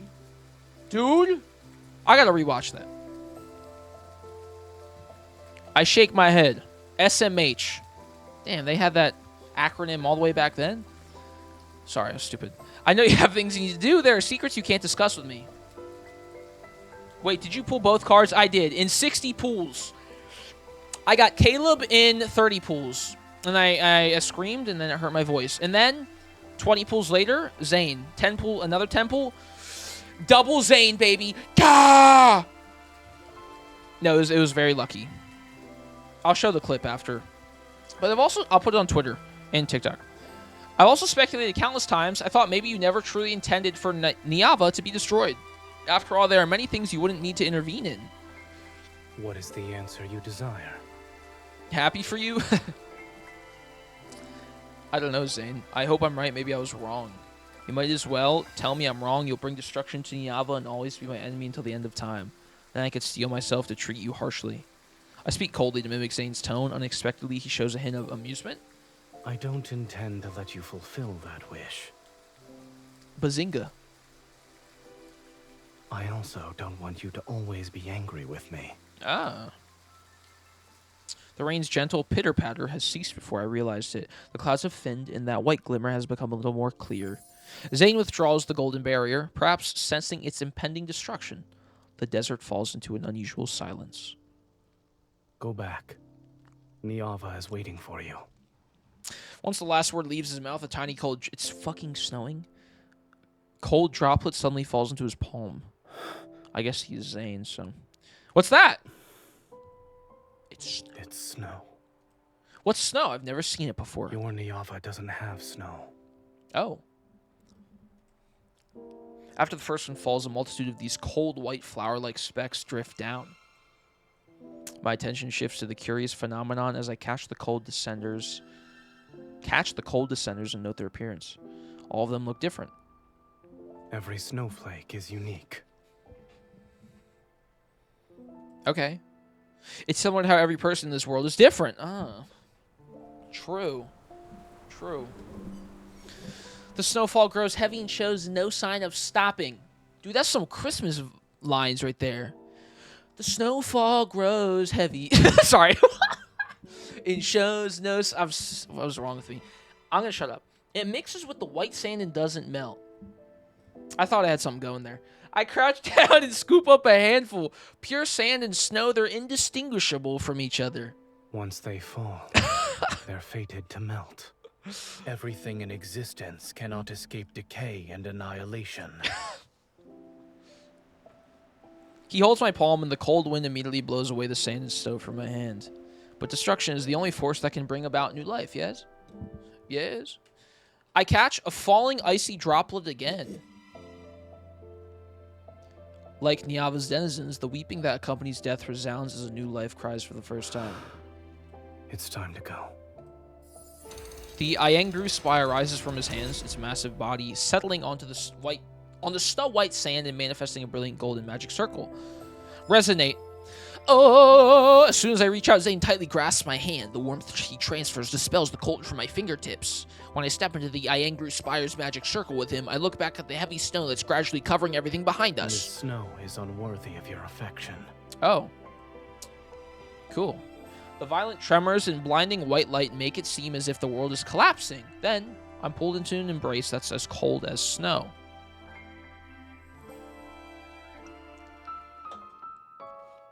All right. Number 5. Halfway through. Almost, actually. That was a long one. I will say. That shit was long. No Zayne. I would still remember those brief, dreamlike days long after they passed. In my memories are the silvery sea of sand, the luminous blue rain, the swirling snow, and the warmth from Zayne's palms and embrace. Thank you for the follow, Dawes. Urtama begins to flow again. People gather beneath the divine tower to thank the goddess for once again granting them shelter and hope. However, a vague sense of worry and unease still lingers in my heart. It spreads with every drop of blood that flows and diffuses into blurry nightmares.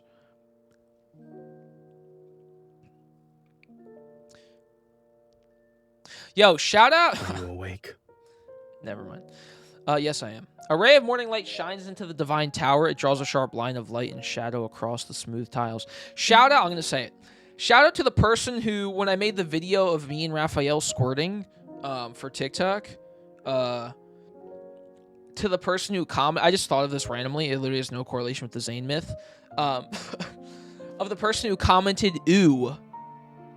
They said, ew. Because, I don't know why, but I don't know why they say ew to that. I think it was a really cool video. I just thought of it right now. It was just funny. They were really grossed out. I think they were more grossed out that I was a man than anything, but beside the point. They not like us. Okay. That's true. They not like us. True. The whitest thing I've ever said. Maybe if they understood art, yeah, I don't know. It was funny, though. A ray of morning light shines into the divine tower. It draws a sharp line of light and shadow across the smooth tiles. Groggy, I sit up on bed and watch Zayne dress himself. In an unhurried manner, he puts on his accessories. Oh! I keep seeing clips for this game on TikTok, so I had to come look on here for more. Yo, Kylo Ren's toothbrush. It's a lovely name. Is that so? I don't remember anything. Welcome to the stream. I suppose I did have a dream. It's most likely a terrible one, which is why my subconscious doesn't want to remember it. What did I say? I only heard you cry out, Niava. Then what? You gave me a good wallop. Oh my god. Where did I hit you? Truly? Where did I hit you? Let me see. What the fuck? Okay. Here. Are you lying to me? I look intently for a long time before finding a barely visible streak of blood. Oh my god. Bro. Beating him up in our sleep. Beating him in our sleep. It's better now. We healed him up. It's okay. A few golden Ienzus land on the tops of the pillars. They cast a golden glow. Dazed, I catch a sight of Zayne smiling very faintly. Since returning from Urtama, our relationship has improved considerably. We're chilling, man. We're doing great as a relationship. We're doing lovely. Bro, we clawed him. We did claw him, yeah. God, oh my, I need a haircut again. I just got a haircut like 2 weeks ago, and it's already crazy. This sucks. It was a terrible haircut. They charged me full, and it took 10 minutes. Like, what? I said, yo, can you, like, trim it up a bit? She's like, oh, yeah, I got you. Just like a trim. 10 minutes go by. I'm done. I said, hold up. What? And I was like, yeah, can you, like, trim this a bit more? She kept going. Like, 5 minutes go by. Yeah, okay, $45. What? You did nothing, bro. What are we doing here? I'm pissed. I'm going to a new person. New haircut, new person. It's gonna be this one dude. I think he's gonna. I'm gonna get like a middle part wolf cut. Chat. That's the goal. My hair's a bit curly for that, but I was like, yo, can you kind of get that done with my hair? He said, yeah, I think I could do it. So, I think. He's also going to give me, like, a product, because I don't use product in my hair, chat. Like, I don't get ready for stream. I just, this is what I've been wearing all day. Not this, I change shirts for the stream. But, like, I don't, like, do my hair for the stream, right? I know some people do. They have to look nice, right? I know, like, depending on what you're wearing or, like, whatever, like, you can get more viewers from looking nicer. But, like, I'm too lazy, so I don't, like, do my hair. But it does look chopped right now, no lie. So I am hoping that this guy can, like, give me a nice cut so that I can just do a quick spray and, like, a product, and then it will be good. Because right now, I don't know what to do. It's crazy. But that's the plan. It's... Because, like, dude, when I got the haircut the other day, it looked really good for a day. It looked so good. And then, like, because the product she used, and I called her, I'm like, what product did you use? And she told me, and it's like $45 for both. And I'm just like, or for, like, separately, it's like $45 for each. And I was like, I can't do that. So I'm going to wait to go to this new guy. And he should hopefully get me right. So... But he does women's hair. So you know it's going to be good. If it's a dude that does women's hair, like you know. Like it's not some like some guy who does which like I don't think like I need someone who like it has good. I need someone who's like top tier to do my hair cuz my hair is weird. I don't get like a buzz cut or like a low taper fade or like a perm. Like I have weird hair, so it's a bit more hard for me to describe / get it done how I like it, because I'm not like the other guys. No, I'm just kidding. But I'm not like how like most dudes kind of just get like the same 3 haircuts. It's a bit different, even though the middle part is like what everybody does. But yeah, this guy should do me right and give me actually product that I can use, because I don't know what product to use, dude. I have like 3 different products from like 3 different people, like, oh yeah, do this for your hair, and it never works. Like I put it in my hair, then it still turns out like this. Like what? What are we doing, man? God, it's crazy. Either way, yeah, it's fucking goddamn. Jesus, man. I paid $45 for a trim. Kill me. Like, actually kill me. I'm so pissed. I'm so pissed. But yeah, I keep looking at my hair. It's okay. I need to stop. It's bad. Tired of seeing the same haircut on every guy. It's true. It doesn't look bad for someone who just found your stream. Thank you. I'm not asking for like compliments on my hair. I'm just saying. $45 for a trim is insane. I know. I know women pay like $100. That's crazy. Coco's like, I pay like $150. $150. He better like massage me too. Like he better like I don't know, like fucking shave my ass crack for $150, dude. What the fuck? Women have it different. I feel bad. You guys pay a shit ton for your hair. You got like 5 other personal products you got to buy for yourself every week, because you know you got stuff that goes on. You fucking, oh my god, what the hell? Jesus, man. Fuck that. Hell no. You gotta buy an extra pair of underwear? I wear just undies, right? You got undies and a bra. You got both. You have double. You got double undergarments too. And bras are expensive. Like, bras are pricey. If you want like a bombshell, $50. $50? Get some tape and some tissues, for God's sake. That's crazy, bro. $50 to hold up your titties? What? You're scamming me, people. I know you can get cheap ones from Walmart, but like if you want like a nice one, like it's so expensive. It's so expensive. I'm gonna start crying. I'm gonna cry.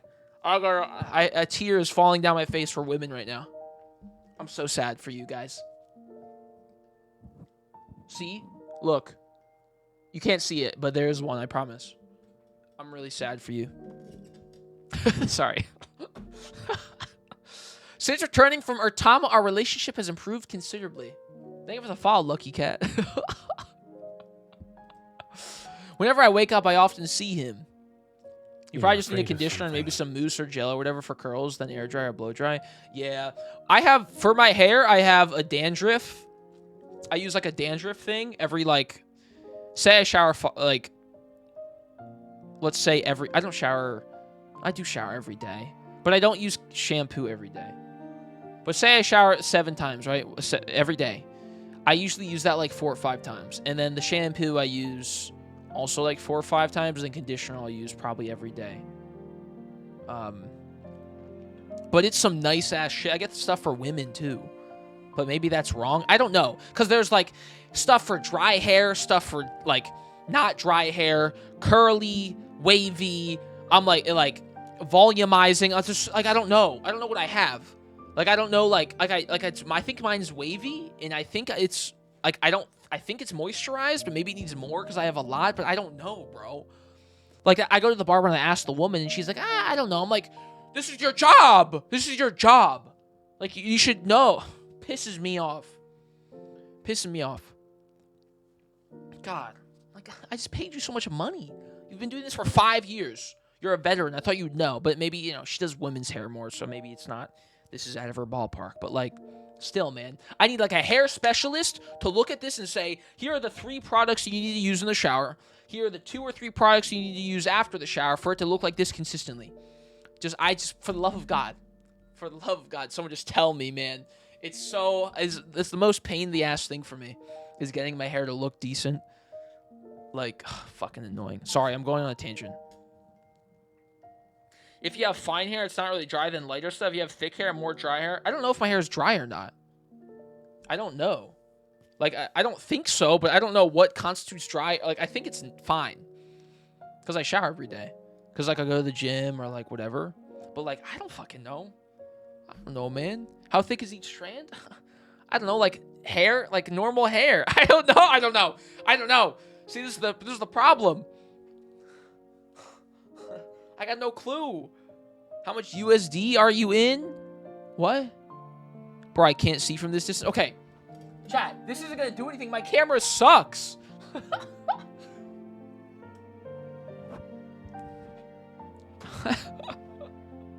How much dollars are you in? What does that mean? How much dollars am I in? Like what?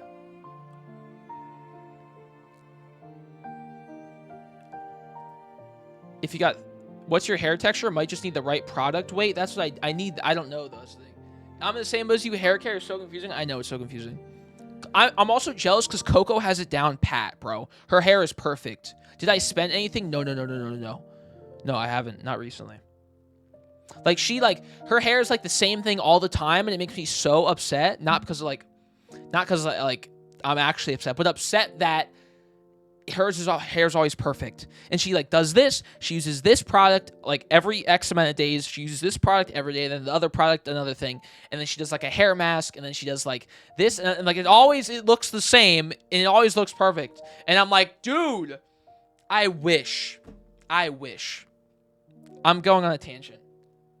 But do I already have the memories? Yeah, I got both cards. If you put something heavier in, like a cream, your hair is wavy and curly and adds glam to you. Thank you. I just need it to be controlled, chat. That's the problem. Cause like, it's like, I don't like how it goes out like this. Like, it's like I want it to be I don't know, bro. Like, also the middle part, there's no rhyme or reason to it. It looks stupid. I want it to have, like, a nice, like, curtain bang, like, boom, right? And then it goes back. Then it lays on the side of my head and goes back. Like this. Like, it's just, I have a lot. It's just thick, too. It's just a lot of hair in the first place. But I need a product to, like, control that. But I don't know. Bro. Because, like, the middle part is not consistent ever. There'll be some days where it looks really good, but most days it looks chopped. Now I'll just keep my hair back. Fuck it. Now it looks stupid, but I don't care. It looks really bad. I'm putting a hat on.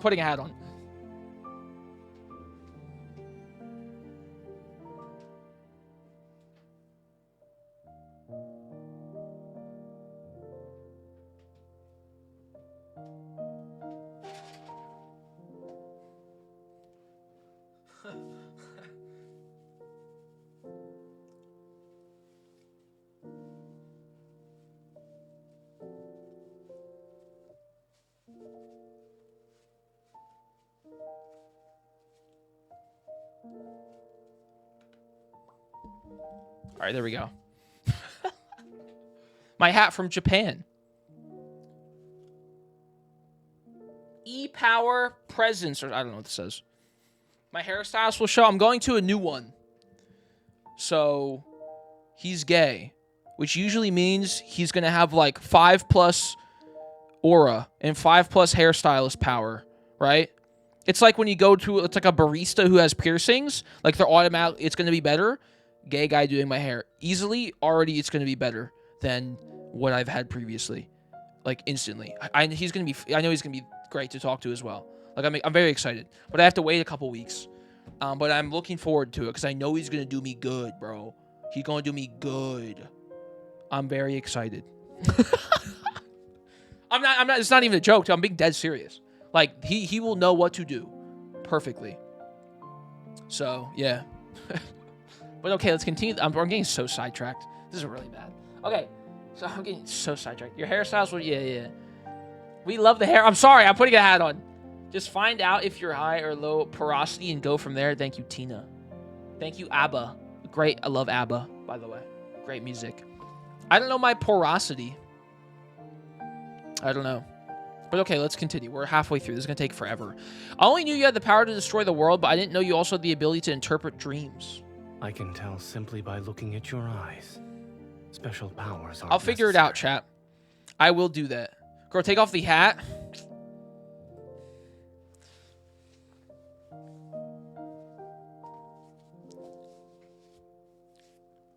There you go. Took off the hat. I clenched my fist. The crack on my palm still exists. It hasn't appeared even though the river has begun to flow again.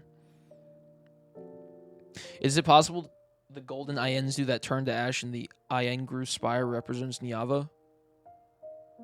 Should I ask Zayne directly? But then you'll be aware of the fact that I accidentally entered the Iengru spire. I chose my words carefully. Zayne, I remember you saying your divine gaze can see those that are about to meet their end. So what you see currently is Niava included? There's a float test? Oh, yes. my hair floats a lot. I have very floaty hair, I think.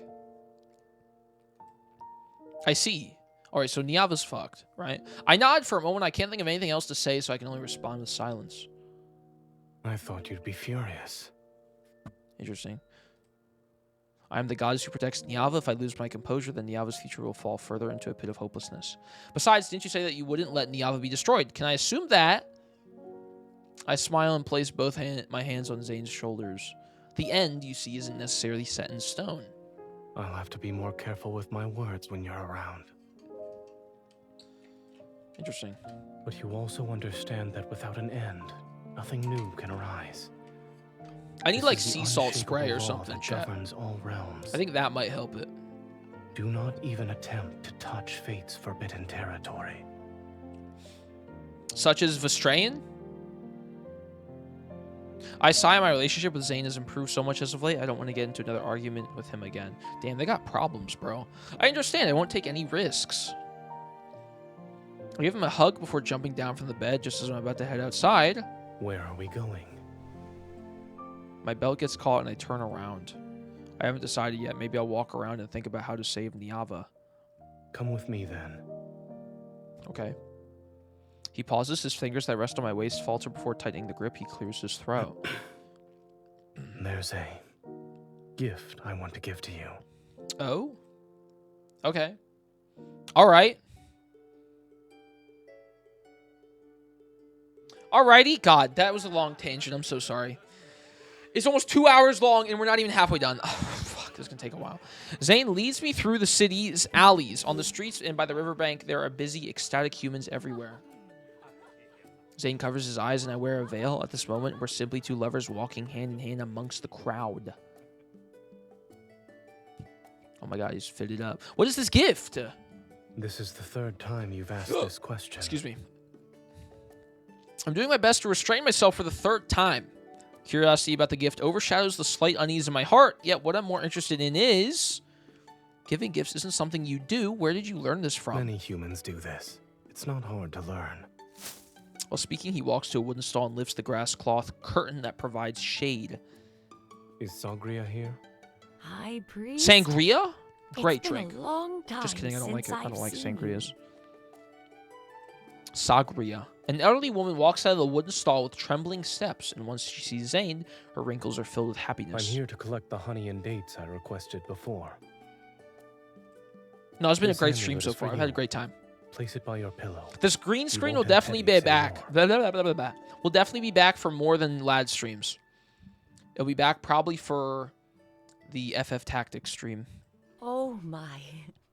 You still remember that. The elderly woman thanks him repeatedly. After accepting the amulet, she brings out a jar of golden honey. Upon seeing me beside Zayne, her smile widens to the point where her eyes are almost a thin line. You have a wife now. You two suit each other very well. Come. This bottle of mead is for you both. It's a wedding gift. Oh, he has like a yellow aura on his belt thing. Interesting. Oh, all his little pieces up here do too. A ceramic bottle was unceremoniously given to me. Although I'm stunned at first, I quickly get a mischievous idea. Also, yo, if you're watching on YouTube right now, drop a like and a comment. I'd really appreciate it. Thank you. I don't say that enough. I'm not like content creator maxing. We're almost at 9K on the second channel. We're like 70 subs away. Let's go. Send it to your friends. I don't know. I feel like an asshole, but we're close. So go sub to the second channel, which if that's where this video will be. Also, Nightalize, the main channel. Nightalize has like 3,000 subs. It's been stuck on that for a while. I'm posting more now. I'll post reviews and edited content. I did an out-of-context compilation chat on the main channel yesterday. It's like 5-6 minutes of just out-of-context clips of just me saying weird stuff. So go watch that, please. That'd be appreciated. Hopefully it's funny. But trying to bring that channel back. And yeah, follow me on all the other stuff if you would like. But the YouTube's the big spot. But yeah, just wanted to say that real quick. And if you're on Twitch, follow. Everyone's followed probably. And if you have a Twitch Prime, why not Twitch Prime? Maybe you have a free sub. That would be cool. But okay, I'm done being a shill. How many pulls did it take to obtain both cards? 60. I got a Caleb 5-star in my first 30 pulls, and then 20 pulls later, Zayne, and then the pool after that, Zayne again. So I got very lucky. Either way, thank you, but we haven't sought guidance at the Divine Tower yet. If the goddess doesn't approve, then we can't get married. This is a wonderful thing, though. How could the goddess Shut up? not No. approve? I got very. I'm gonna post the clip to Twitter. It's crazy. It goes from me screaming about Caleb ruining my pools, the dates, and then it goes to me freaking out that I got Zayne back to back. A resub for 6 months back in August. Thank you, ING. That's very nice. I appreciate it.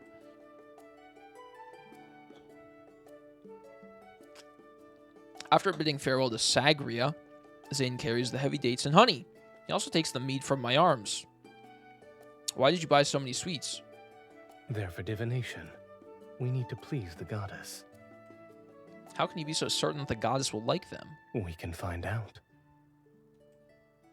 He holds out a date in front of me. And all of I haven't had a date in a while, man. Sagria's pickled dates taste the best. The food. I had a date with Coco very recently. But I know they're good for you. Full of anticipation, I eat one from his hand. Oh. It's sweet enough to slay a goddess. It was back to back, all right. Yeah, it was. That's true. It's always non-mains. I know it is. Dude, I did 300 pulls for Raftsmith and got like what R1 on both. That's it. Near the riverbank, Zayne knocks on the door of a mud house. An honest man greets us. Priest, the wild herbs you asked me to pick are here. Will this suffice? Zabir. That's enough. Thank you. As Zayne examines the basket of unknown plants, I talk to the man named Zabir. What are these herbs used for? I'm as clueless as you are. These suddenly appeared one day in the wheat field behind my house. I was gonna cut them down and throw them away, but the high priest passed by, saw them, and asked me to sell them to him instead. He also paid me to set aside a small plot of land. I was told to let the wild herbs grow there. Now he visits. Dude, I want to cosplay one of the OG 3 in their myth outfits. Raph, Zayne, or Xavier. Now that we have the 3 of them with their long hair, I want to cosplay one of them so bad. I'm not like, I can't because I just don't have the money to pay for the outfit and it's not really made. But like, I think Xavier would be the one I think I would want to do the most, but it'd be the hardest. I think Zayne and Raph would be way easier because they have a lot less on. Zayne might be the easiest just because he doesn't have a fishtail. I think I'd look best in Raph. Probably. Actually, I don't know. I think Xavier's just so cool, man. It's so sick. But I just love the long hair. That's really good looking. Raphael matches. I think Raphael. Yeah, I think Raphael's face in his myth is the most. Even though his model's the same, the hair and the stuff, it does a lot for him. It's interesting. If Zayne treats them as important, then could the herbs have special properties? I take a small piece and taste it. It's bitter with an unremarkable texture, and unlike the plants humans might forage. Zayne turns toward me. Raph's the shortest. Poisonous. There we go. Spit it out. Are you sure?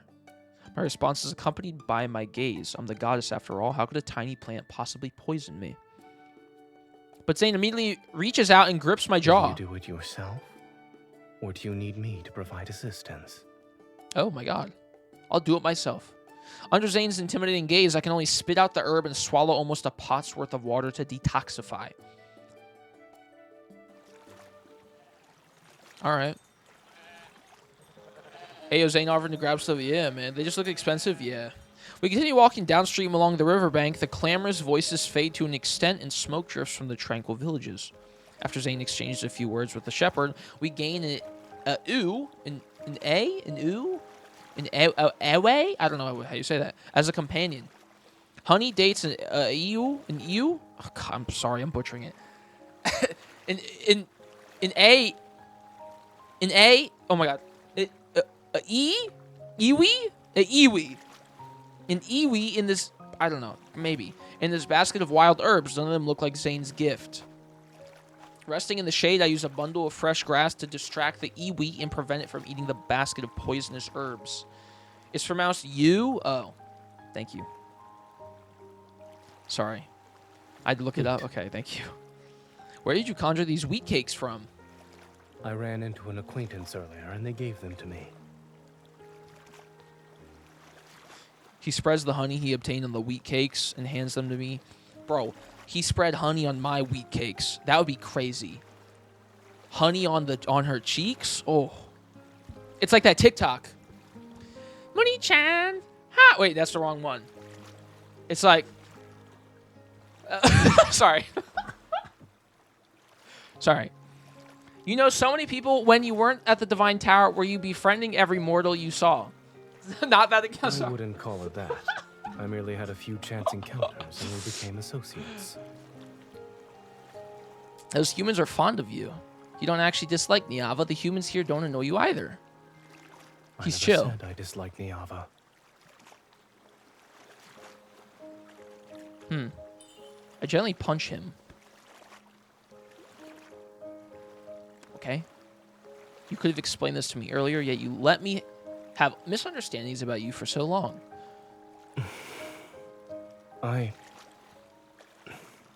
Yes, it's my fault. Like, okay. Stuff like that I just did, I can't clip, or I could clip it, but, like, I can't put that on TikTok. Because, like, imagine if people are going to my TikTok, or, like, advertisers are for sponsors, which I don't have any sponsors, but, like, if they do, and they're like, oh, let's sponsor this guy, and then they see a TikTok of me being like, yeah, I'd love to eat the honey off her butt doing this, I can't post that. Even though I think it's funny, and I'd love to, but I just can't, unfortunately. There's so many clips from, like, lad streams where I'll be like, that's funny, but I probably shouldn't put that out there. Even though it's on YouTube, but I probably shouldn't put that on, like, 3 other platforms. Because it's just kind of an egregious thing to say, of certain things that I say. But I'm like, damn it. I'm like, it's funny, though, but I shouldn't. Because I don't know. I just can't. I don't know. Like the back shots. Talking about the mythical back shots, I can't put that on TikTok, bro. I can't do that. It's fucked up. Unable to tell if I'm more annoyed or amused, I poke the corner of his mouth. Remember, your mouth isn't just for eating and drinking, it's also for explaining. And kissing me. Oh. I understand. The you having eaten her fill settles drowsily by my feet and dozes off. I gently stroke the soft wool on her head. Now, could you tell me why you stopped me from entering the Vestrayan? You're also letting it erode Niava. Zayne looks away and his finger trails along a young, tender sapling beside him. A tree's growth. From the moment it's planted to breaking through the soil, sprouting, growing branches and leaves, and finally taking root, watering, fertilizing, providing support, all must follow proper timing and the natural law. It's not a squirting video. Well, it is, but technically not. Once what you provide exceeds what it can bear. With only the slightest infusion of golden light, the sapling snaps. The sound is painfully harsh. You're saying that taking action against the Vestrayan would only accelerate Niava's destruction. You could interpret my statement as such. Then will it be the right time to eliminate it? Not at the present moment.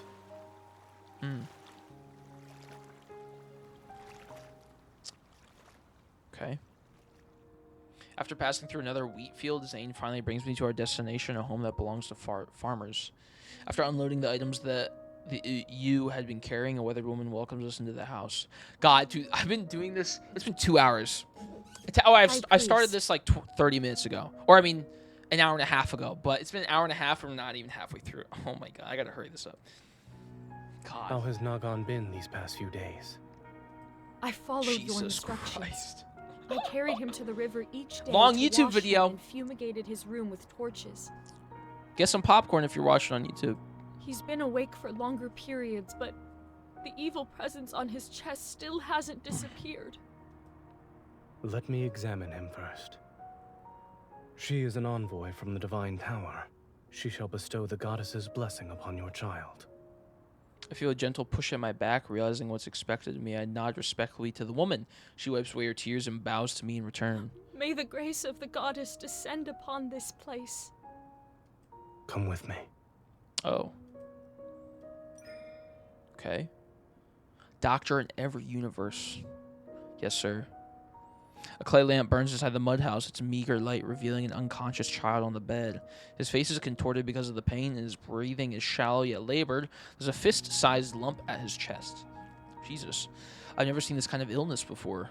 Unlike gods, humans fall ill and age. I've also listened to many people's voices praying for recovery at the Divine Tower. Priests distribute talismans and amulets for dispelling illness and plague. Other than that, humans can only pray and wait. There's no fever, and the blood spots on his body have faded significantly. We can expel the evil presence from his body today. Have you examined this child many times before? Yes. Oh. Before entering, I noticed several rolls of linen in the corner of the courtyard. They're burial shrouds. They are burial shrouds that were apparently prepared for this child. Oh, fuck. Do you plan to use your power to heal him? I shall cure this child, but I won't use my power. Okay. This world already has methods to free him from his suffering. He hands me a bundle of poisonous herbs in a ceramic bowl. Help me crush these herbs to extract their juice. After that, you can feed it to him. All right. Bro's got a molcajete. But these herbs are poisonous. If they can produce the correct effect, then they're no longer poisonous. All right. Okay, doctor. Doctor. I feed the viscous juice to the child, and I turn to see Zayne taking out the jar of honey again. After driving away the evil presence from his chest, we need to apply honey. Okay. What you'll need to do won't just be bestowing the blessings of the goddess. Amidst the tearful prayers of the mother outside, Zayne heats a thin blade over the flame for a moment. Remember everything I do from this point forth. He cuts into the kid. Is it cake or is it cake? Is it cake or is it the kid? Let's see. Sorry. He heats the blade up. It's cake. Everything's okay. He's saved. We open the curtain. There's a kid on the other side. There is no moon tonight, and the stars scattered across the night sky are like glimmers of light on a dark river surface.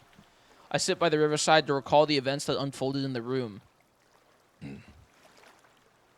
That was scary. The toxins in the juice can temporarily numb his senses. Oh my God. He won't be in too much pain. After Alright. removing the tumor and surrounding necrotic tissue, mix fine salt and honey. Apply the poultice here. He This just will cut help him the wound open, heal. bro. Then use sheep's milk to detoxify him and nourish his body. Interesting. Zayne's voice was calm and quiet, his movements composed. With his care, the child's pained expression gradually disappeared. He will survive. Sick. W modern medicine. Zayne's action. Well, yeah, modern medicine's cool, but half of America thinks Tylenol causes autism. So I don't know if modern medicine's really going anywhere. Realistically. Jesus, man. Zayne's, sorry, not to get political. Even though, you know, don't remind me. Even though the name of a brand that has nothing to do with the actual medicine, acetaminophen, which everybody takes. Fucking idiots, bro. What the fuck? Zayne's actions feel unfamiliar to me. In the depths of my heart, there's always been a faint tremor. It's as if something's about to break through the soil and emerge from the earth. Clean his body every other day, but don't touch the wound. You can feed him more sheep's milk. Okay. Zayne gives the U to the grateful woman before walking toward me. What up, Riftkon? How you doing? Rather have autism than leeches crawling on me. Oh, yeah, I guess. My nursing school classmate believes that. Oh, God. That's crazy, bro. Acetaminophen or whatever the actual name of the thing that's like a pain reliever is in like 99% of drugs. I got a cold and flu medicine the other day. It's in that with 3 other things. Like, bro, are people stupid? It's like when you go to the store and you buy cold and flu medicine and you spend $20 for the Tylenol brand or the NyQuil Dayquil, when if you can spend $9, half the price, for the same exact thing with more tablets. I do that all the time. I never buy brand medicine because if you look on the back of the drug facts, you can see the exact milligrams of it and you get to save $10, $15. Like, are people stupid? Like, you're spending so much money on this stuff. You just turn over the product. Like, dude, Dayquil, NyQuil is like $20 for like 12 tablets. 12 daytime and like 8 nighttime. And then if you go to the other one, you can get like 20 of each for half the price. It's the same thing. It's crazy. No critical thinking. And I'm not that smart either. I'm like average smartness. I'm wondering why you brought me here today and why you wanted me to see these things. I used to think that illness like death was unavoidable suffering. Everyone was born to endure it. Hello, Variant. How you doing? However, it seems that's not the case. Illness doesn't stem from fate's punishment. It comes from every grain of sand, every breeze, every drop of water. Oh, wait, whatever they are. Every Who morsel knows, of man? food we consume. Who fucking knows? Everything in this world could potentially become a source of disease. True. So if you want to cure it, you must seek answers from this world. I blink, unable to fully understand Zayne's words, but the trembling in my heart grows stronger. When you healed that child, you didn't use any divine power. That means healing can be accomplished by ordinary humans. Your people possess wisdom. They will do even better. True. He turns his palm over, and the Iengru spire materializes in his hand. Guided by his fingertips, a thin, slender golden thread is slowly drawn out from within it. Give me your hand. All right. This is my gift to you. Excuse me. The winding golden thread extends to my palm and touches that crack. He's putting his thread in my crack. Your gift has a name. The Principles of Medicine. What, she's gonna bring the Principles of Medicine? Like, that's crazy. When the golden thread intersects with the crack, a brilliant radiance suddenly spreads across my vision. Does it give her just like Doctor Strange visions? I see a vast expanse of flames. The people of Niava have lit bonfires. Listen carefully. Why are your people no longer cheering? I'm very interested to see what happens and what the second kindled is. Because all I saw were tweets about the mythical backshots. So I have no clue what this second kindled is, even if it's good or not. I hope it is, but like, It's totally not I don't know a single thing about that one. Because everyone is focused on the other one. I can't hear their voices. Beside the bonfires lie countless people with agonized faces similar to that dying child's. They're convulsing, struggling, beating from their bodies. Black clouds buzz and writhe around them. They're pulling torches from the bonfires to chase after those black clouds. And they set them ablaze. The crimson flames ignite the black clouds, and they soar and shriek as they rush toward my divine tower. Alright, sick chroma keyed fire effect. The falling sparks transform into flames that lick the hem of my dress. I stumble backward and fall into the embrace behind me. Don't be afraid. Okay. Look down at your feet. Okay. I lower my head and see countless newborn green plants growing. They wrap themselves around the steps and cover the raging sea of fire. Oh. People harvest them, draw clean water, preserve the flames, and sterilize sharp blades with fire. They do it the same way Zayne did. All of this. Oh. You see, you can call Bro literally gave us the power of... That's crazy. It's a tangible form of the principles of medicine. Knowledge meant to heal diseases. He gave us the green herb from Resident Evil, and the red and the blue. From now on, your Niava will never again be driven to desperation by disease. Cool. What about calamity, though? That's the other problem. Like, we won't be driven to desperation from, you know, diseases, but, like, what about the monster that appeared here earlier? That's still possible. It's not long before an unprecedented plague arrives in Niava. I taught these principles of medicine to Samira in the form of a divine prophecy. Lol, one thing at a time, yeah. Soon the suffering people lit fires, killed insects and flies, gathered on familiar plants they had never before recognized, and consumed their extracts. They began to ask how the blood in their bodies flows and why their hearts are able to beat and how their bones support them. The looming shadow of disease gradually fades from Niava. After that, Zayne gave me more gifts. Iron casting, metallurgy, water management, land reclamation, calendars, mathematics. Bro is like God. He is God. He's like the Big Bang. He's like the theory of wisdom. Like, he's not a thing, he's like in it. He's like a concept as a person. Each gift ultimately made life more vibrant through people's wisdom. The city-state grew stronger, and my Niava achieved a glorious prosperity that filled me with joy. That crack in my palm had also faded considerably.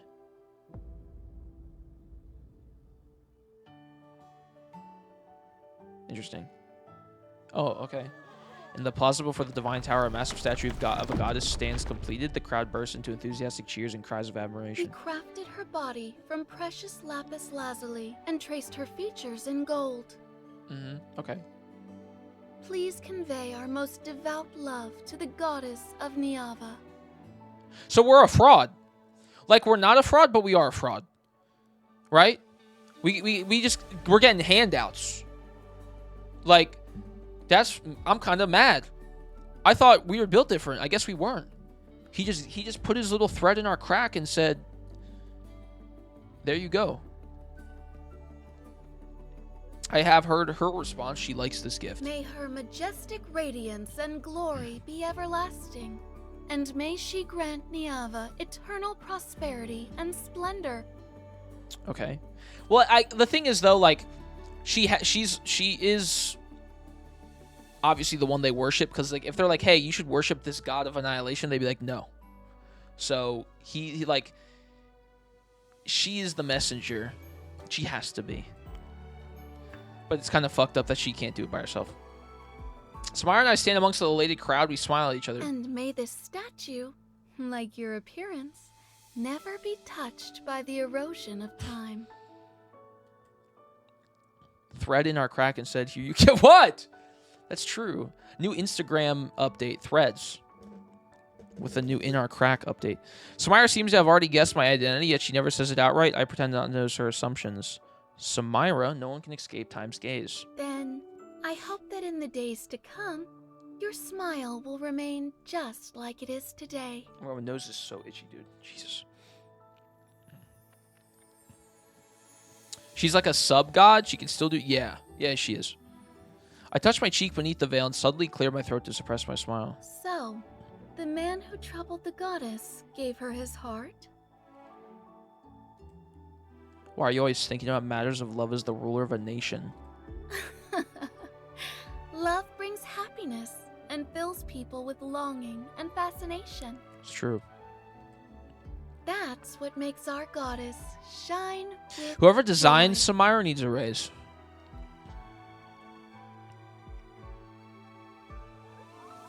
Under the bright radiant smile, everyone is dancing and singing. Dude, something bad's gonna happen. Like, yay, this is so awesome. They saved us from disease and calamity. Crack opens under the earth. You're gonna die. It's like red. Dude, watch. There's gonna be, watch. Otama and Ingar flow endlessly, and the bountiful harvest will fill the spacious granaries. The city walls made of lapis lazuli and glazed stone, me as a stone, become more magnificent, and the poets' melodious songs travel with ships to distant lands. Why do you have Zayne behind me? Why don't you have Zayne behind you? Period. And munch on that, or whatever they say. Sorry. I gaze toward the top of the Divine Tower. I know Zayne is also looking at Niava, at me. Ready to wave at him, I raise my arm. A sharp pain spreads from my palm and encompasses my entire body. An ominous premonition immediately wells up in my heart. Uh-oh. I open my slightly trembling palm. The crack that has been troubling me turned into an open wound. Uh-oh. Period. Clock that. And you're not standing on business. You're not clocking it that I'm standing on business.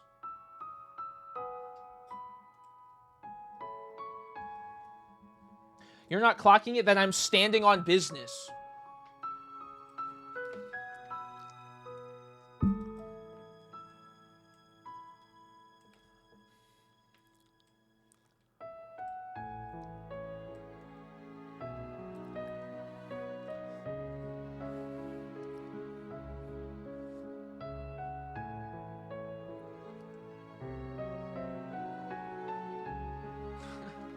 Sorry. All right. Number 7. Can I get a number 7 gifted? Sorry. I'm kidding. I'm kidding. It's just not clocking them. It's just not clocking them. Sorry. Sorry. While cheers surge like a tide in the plaza, the Iengru spire, deep within the Divine Tower, emanates several streaks of light.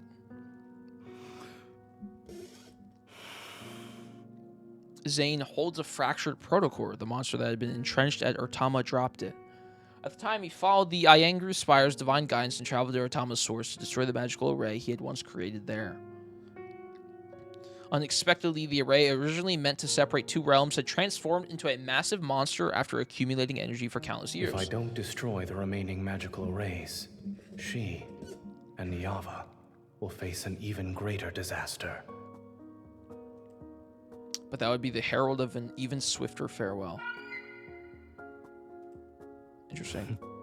Why are you sad? Before everything was created, the ending had already been written. For her, its early arrival should be a better fate. Okay. The golden Ienzu softly calls out as it flies away from Zayne's finger. It once again disappeared in the Iengru Spire's rotating ring of light. Alright.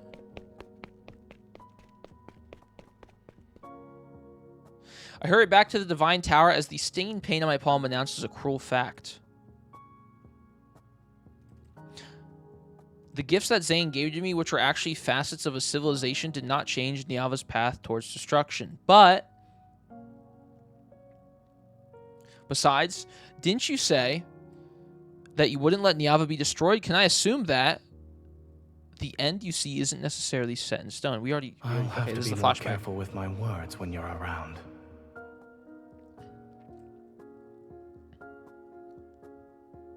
Zayne wouldn't make empty promises. He gave those gifts to me because he has a plan.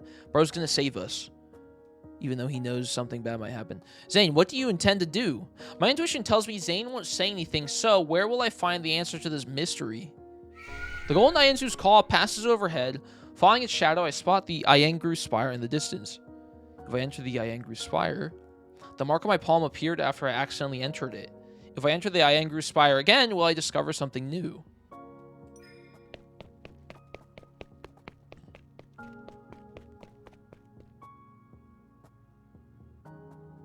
I failed to enter the Iangru Spire. An invisible barrier blocks my path, and the runes that appear on it bear the same pattern as Zayne's golden ornament. Perhaps I need to obtain the key that opens it from Zayne. Interesting. Alright. The following evening.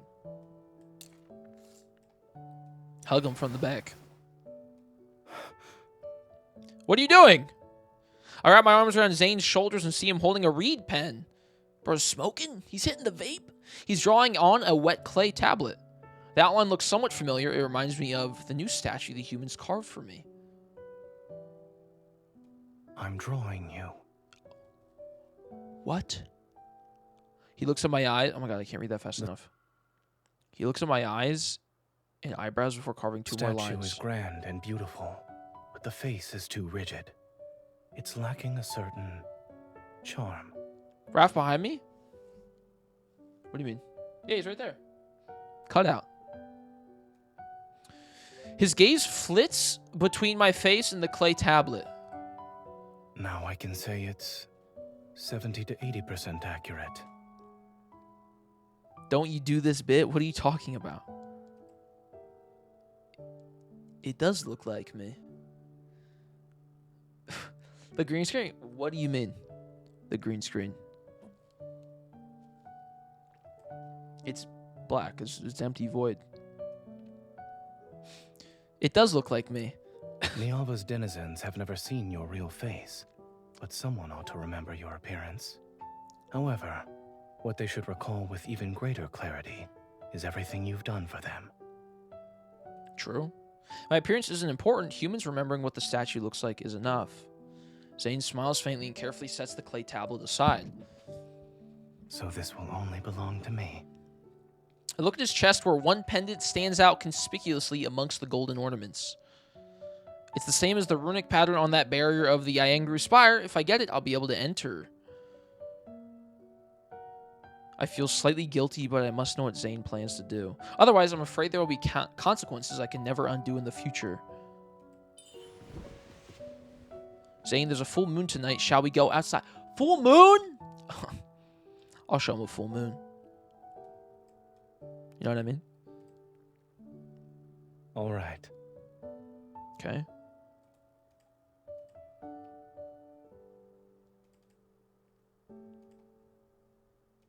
The moonlight is hazy, far away. The sounds of singing and dancing from the city can be still heard, but they quickly fade into the night, wind, and soft chirping of insects.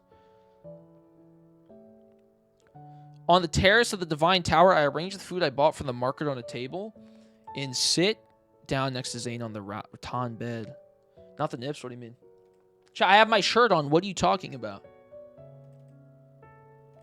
What do you mean?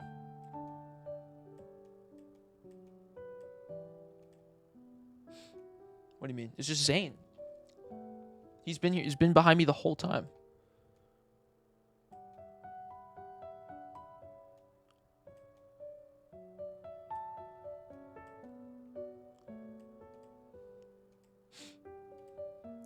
Try some. I requested these honeyed sweets be made according to your preferences. Girl, what? Girl, what? What? Sorry, stupid. Feed him. Oh my god. Cinnamon, pine nuts, and cashews. Although it's delicious, it's a little bland. Oh.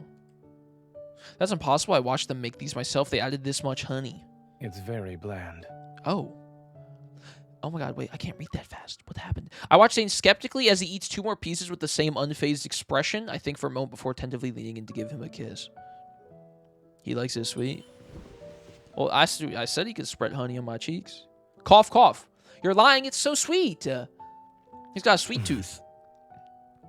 I scramble to find water, but he catches me with one arm and pulls me back. Aren't we admiring the moon? The water is over here. Once I drink it, he continues to hold my hand and allows me to rest against his chest as we appreciate the moon.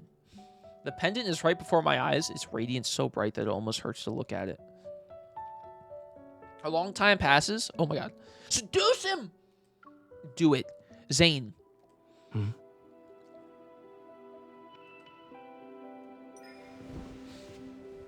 The moonlight is beautiful. Wouldn't it be a bit of a waste if we didn't do something? Oh my god, they're gonna fuck. He's caught off guard, his gaze drifting into the places my clothing conceals. Your body is... It only have to be when my body is on the verge of collapse. Oh! We're outside. That makes it even better. I mean, let's go inside. Yes.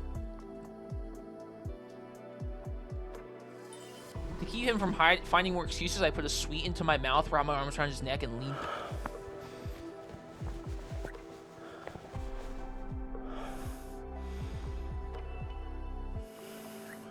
Oh my god.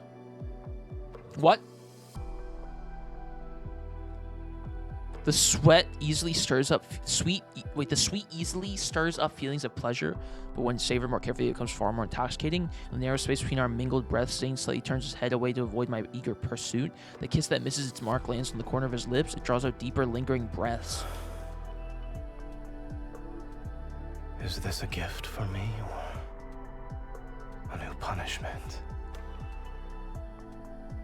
I lower my head and rest my cheek against Zayne's shoulder. My lips touch the spot where his heartbeat pulsates against his neck. With every syllable, I can feel his skin become damp beneath my breath. Bro, this is smut. Do you want me to stop? I should nod, but my heart... Oh. I should nod, but my heart... Bro. Doesn't want to. It's Titan. His arms that are wrapped around my waist tighten. Silent waves surge and churn in his eyes. They scatter with the fine golden flecks from the candlelight. Kiss him.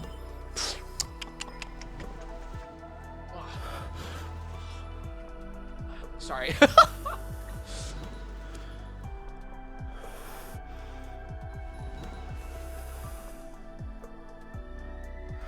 Jordan. Oh, yo.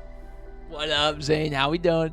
My name held between his teeth melts faster than the sweet on our lips and tongue. The sweet?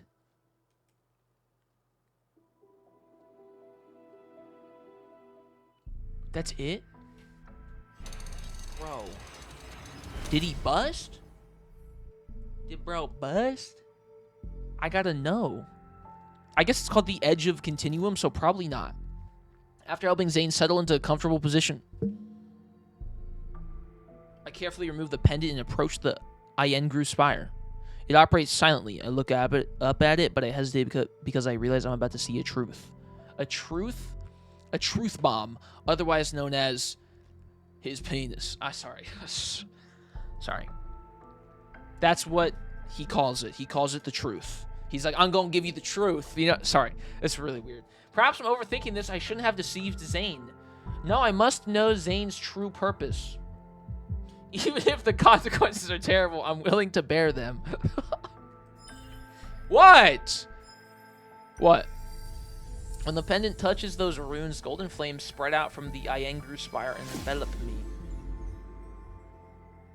He passed out. I was going to say he's tired. My vision blurs. My consciousness falls before this golden light, and the cracks of the world open before my eyes. Boom shakalaka. Golden Ienzus carrying threads in their beaks fly past me. Each flap of their wings shakes off golden dust. Those particles gather at my feet and spread out into countless endless rivers in the blink of an eye. Everything appears to be the same as last time, yet there are subtle differences. If the spire contains all the worlds...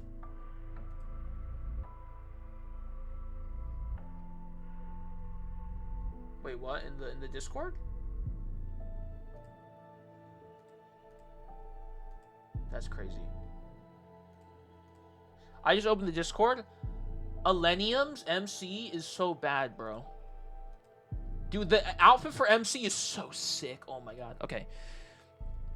If the spire contains all the worlds in the universe, then each river leads to a different world. It's like some Mako multiverse FF7 stuff. Some live stream action. But I'm not sure which river I should step into. I look at the wound on my palm. I hesitate for a moment before cutting it. As fresh blood seeps out, one of his golden Ienzus turn toward me.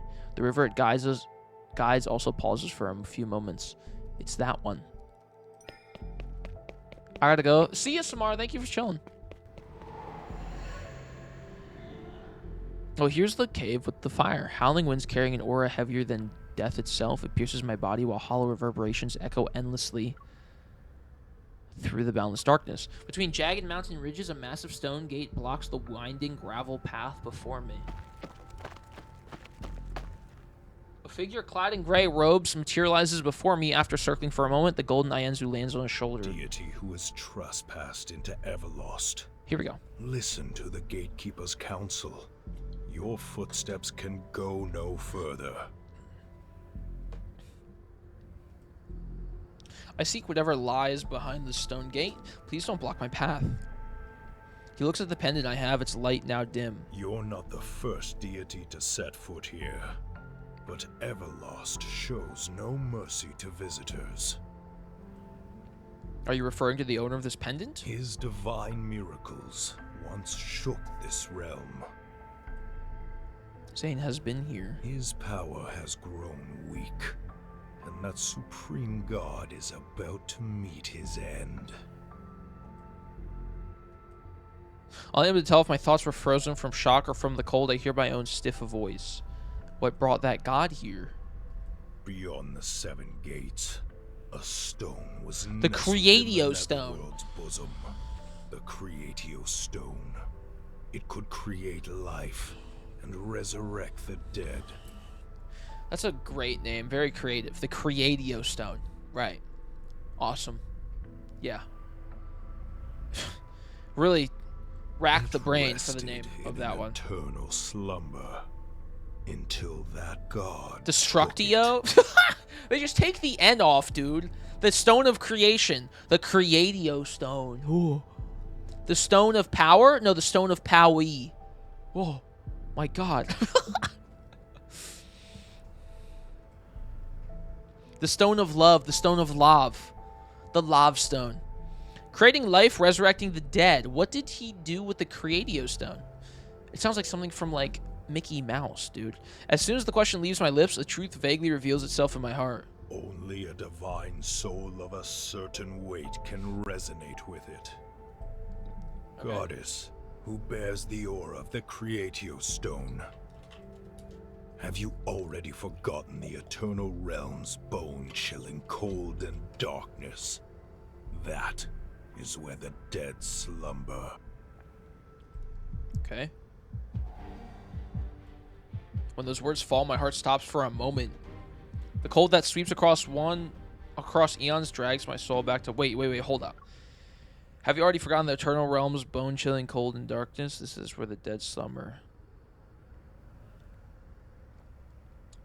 Wait, what did he do with the Creatio stone? Only the divine self-survey can resonate with it.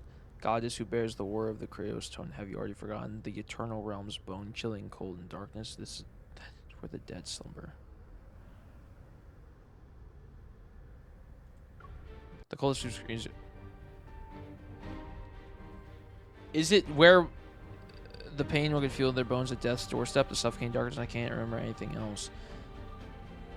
It's fine, there's no reason to be afraid of a death that has long since passed. I study my breathing only to realize something. Zayne, he knows how I died, that's why he resurrected me. It seems our fates were already intertwined long before our first meeting in Niava. Okay.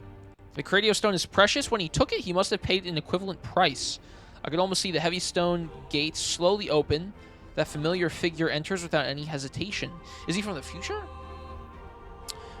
Zayne, what price did he pay to resurrect me? What did he lose? The gray figure's sighs are like the murmurs in one's sleep, a lament sung for those who never return. Goddess who has been resurrected. If you dare to endure the gaze of each stone gate and withstand the erosion of darkness, okay, I can let you witness it with your own eyes. The past that has long been obliterated. I'm willing! Okay, this is cool. The weakened golden Ienzu screeches and lunges at me, a sharp feather heads straight for my eyes. The pain is more unbearable than death itself. I dig my nails into my palms and barely manage to keep myself from closing my eyes. While I'm in a daze, the golden Ienzu seemingly carries me through the mist dark barriers. It soars to those looming layered stone gates. White bones dance wildly, rivers of blood boil, and thorns leave crisscrossed bloody marks on a body stripped of power. I see that this figure silently passes through one massive stone gate after another. Only a single golden Ienzu is by his side. What? $10 if we do the soda pop dance? What? warm blood splashes onto colorful flowers that rest on the countless bone fragments beneath his feet. It's quickly absorbed. Countless greedy whispers echo around his ears. They wait for the moment he falls so that they can devour him. Zayne. What? You shouldn't have followed me here. My power is about to be consumed. So he sacrificed himself? Leave. Before you're also devoured. Oh wait, I might have guessed it where he does sacrifice himself. Don't go any further. It's as if my spirit possesses the bird by his side. The words I speak transform into shrill bird cries. I'm unable to stop him. Zayne looks at the void. Not far off, a brilliant and ice-cold lapis lazuli sits on one end of a scale forged in gold. It weighs the scale down while an empty pan on the other side waits. That's the Creatio Stone. He steps forward, his slightly trembling fingers reverently caressing it. Once again, eerie whispers arise. The voices don't belong to a single soul, yet they're seemingly an echo of every spirit between heaven and earth. The Creatio Stone is extraordinarily heavy. Look, that god no longer has any bargaining chips left. His glory and authority have been stripped away by the 7 gates, and his divine power was spilled along the path he took to get here. Oh, that's why we had to heal him. Give up! Give up already. Let us consume the remains of your flesh and blood. God, what the fuck? His remaining power coalesces in his hand. He places this faint glimmer on the other side of the scale, yet the beam doesn't budge. It's not enough. Oh. Nothing is more precious than the Creatio Stone. So he... In his palm, a mass of fresh blood swirls like crimson mist to become another weight on the scale. The golden beam tilts ever so slightly before returning to its original position. That's enough, Zayne. My words can only become the Ienzu's mournful cries, then his hands move to his own heart. Wait, is he going to rip his heart out? Radiant light illuminates the vast netherworld. When the heaviest object from his body falls upon the pan, the balance tilts. Oh my god. I shall exchange this for the Creatio Stone. I will give her a new life and a place to rest. The translucent gem falls into Zayne's hands as he struggles to take out another equally brilliant crystal formed from fresh blood. The crystal slowly melts into warm divine blood and drips onto the gem, whose color is like lapis lazuli. A long time passes and the first heartbeat emerges. Death shall no longer be our destiny this time.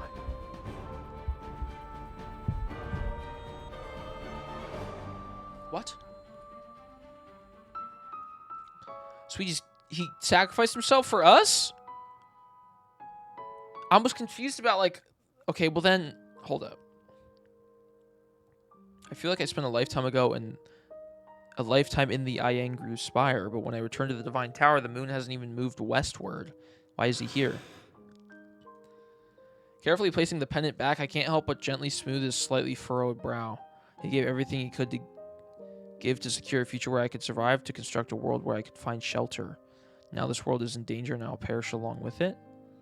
I'm certain he shall pay another devastating price to save me. I used to be sad before. It seemed like he didn't care about me and wanted to do everything. Wait, I'm confused. So... what? He didn't care about me and wanted to do everything. So what we just saw was what... he ripped his heart out for the Creatio Stone so he could resurrect MC. Exchange it for the Protocore. And so that was in the past, is what we just saw? That's why we're alive, right? Which is why... okay, which is why currently...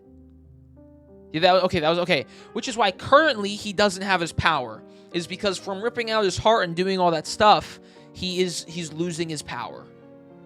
So he doesn't have his full self. As of now. Okay, got it.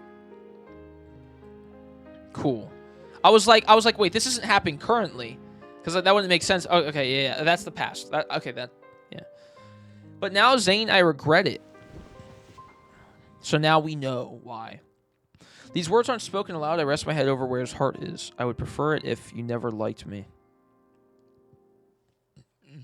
I'll stop you this time. I will face my fate, Niava's fate, on my own. Oh my god, excuse me. However, the Iengru Spire didn't exactly tell me what Zayne plans to do. I racked my brain for many days and secretly made preparations to the best of my ability. Although I wished Zayne was more straightforward and told me everything, he never gave me the answer I wanted, no matter how I tried to probe indirectly. Bro, he probed me directly, though, I'll tell you that much. So when Zayne suddenly invited me to go to the Vestrayan, that day has arrived. A premonition of separation and indescribable melancholy welled up in my heart, but I put on a carefree smile. All right, let's go. Uh-oh. Almost done, chat. Vestrayan, here we go. Okay, so we're back in the spot. Having seen it countless times before, the Vestrayan is the same as it's always been. Dust of sand fill the sky and black mist enshrouds everything. Yet Zayne stands by my side and fights alongside me to eliminate monster after monster. When I asked you before, you said the Vestrayan couldn't be destroyed. Is today that time?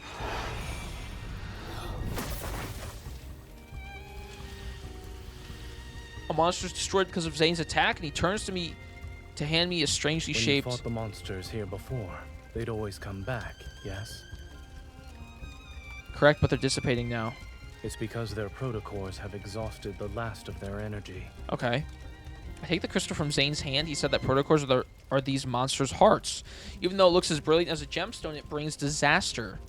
It isn't merely a harbinger of catastrophe. Its true potential lies beyond that. But for now, Niava in its current state cannot utilize its true purpose. All right.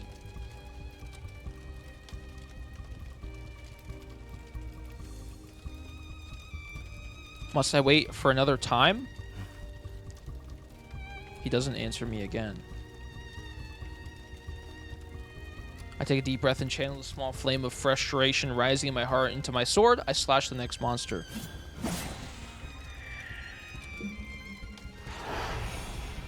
Time spent in these fierce battles is fleeting yet extraordinarily long. Alright, let's see what happens. The last monster is annihilated. In the blink of an eye, the black mist and thorns vanish.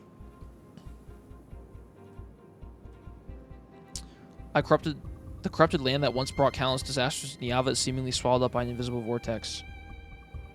I should feel a sense of relief, yet the heavy feeling in my heart hasn't lessened in the slightest.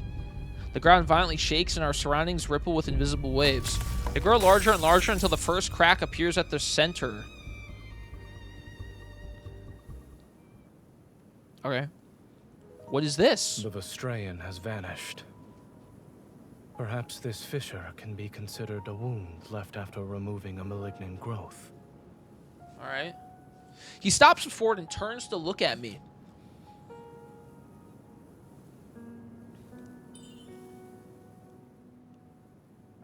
First, I love your tank top. Second, holy shit, hello to Zayne back there. And third, yo, hello! Thank you. This is a stupid tank top I got a while ago. Hello, Angel. Hello, welcome. The evening breeze stirs up a gentle, harmonious rustle among the tree. A stream flows past the undulating rocks and stones. This is the valley where we first met. But it was eroded by the Vestrayan centuries ago. It became a desert with yellow sand. Is this a dream? No. Zayne holds my hand as we disturb the babbling water. It's cool and I can feel every strand of water flowing through my fingers. I remember you saying you wanted to claim me as your own when you first saw me. Okay. Interesting. And you planned to take me back to the Divine Tower. I'll bring him back and give him the Divine Tower. If you know what I mean. He gave me the Divine Tower, bro. Jesus. God. That's the Love and Deep Space version of the Eiffel Tower. You know? The I don't know what I'm saying. I'm sorry. You drew your bow and knocked an arrow, and the projectile penetrated the mountain. Pause. I'd never seen someone so powerful and handsome before. Of course, I couldn't let you escape. Looking back now, that day was a first meeting for me, but for Zayne, it was a reunion he waited a long time for.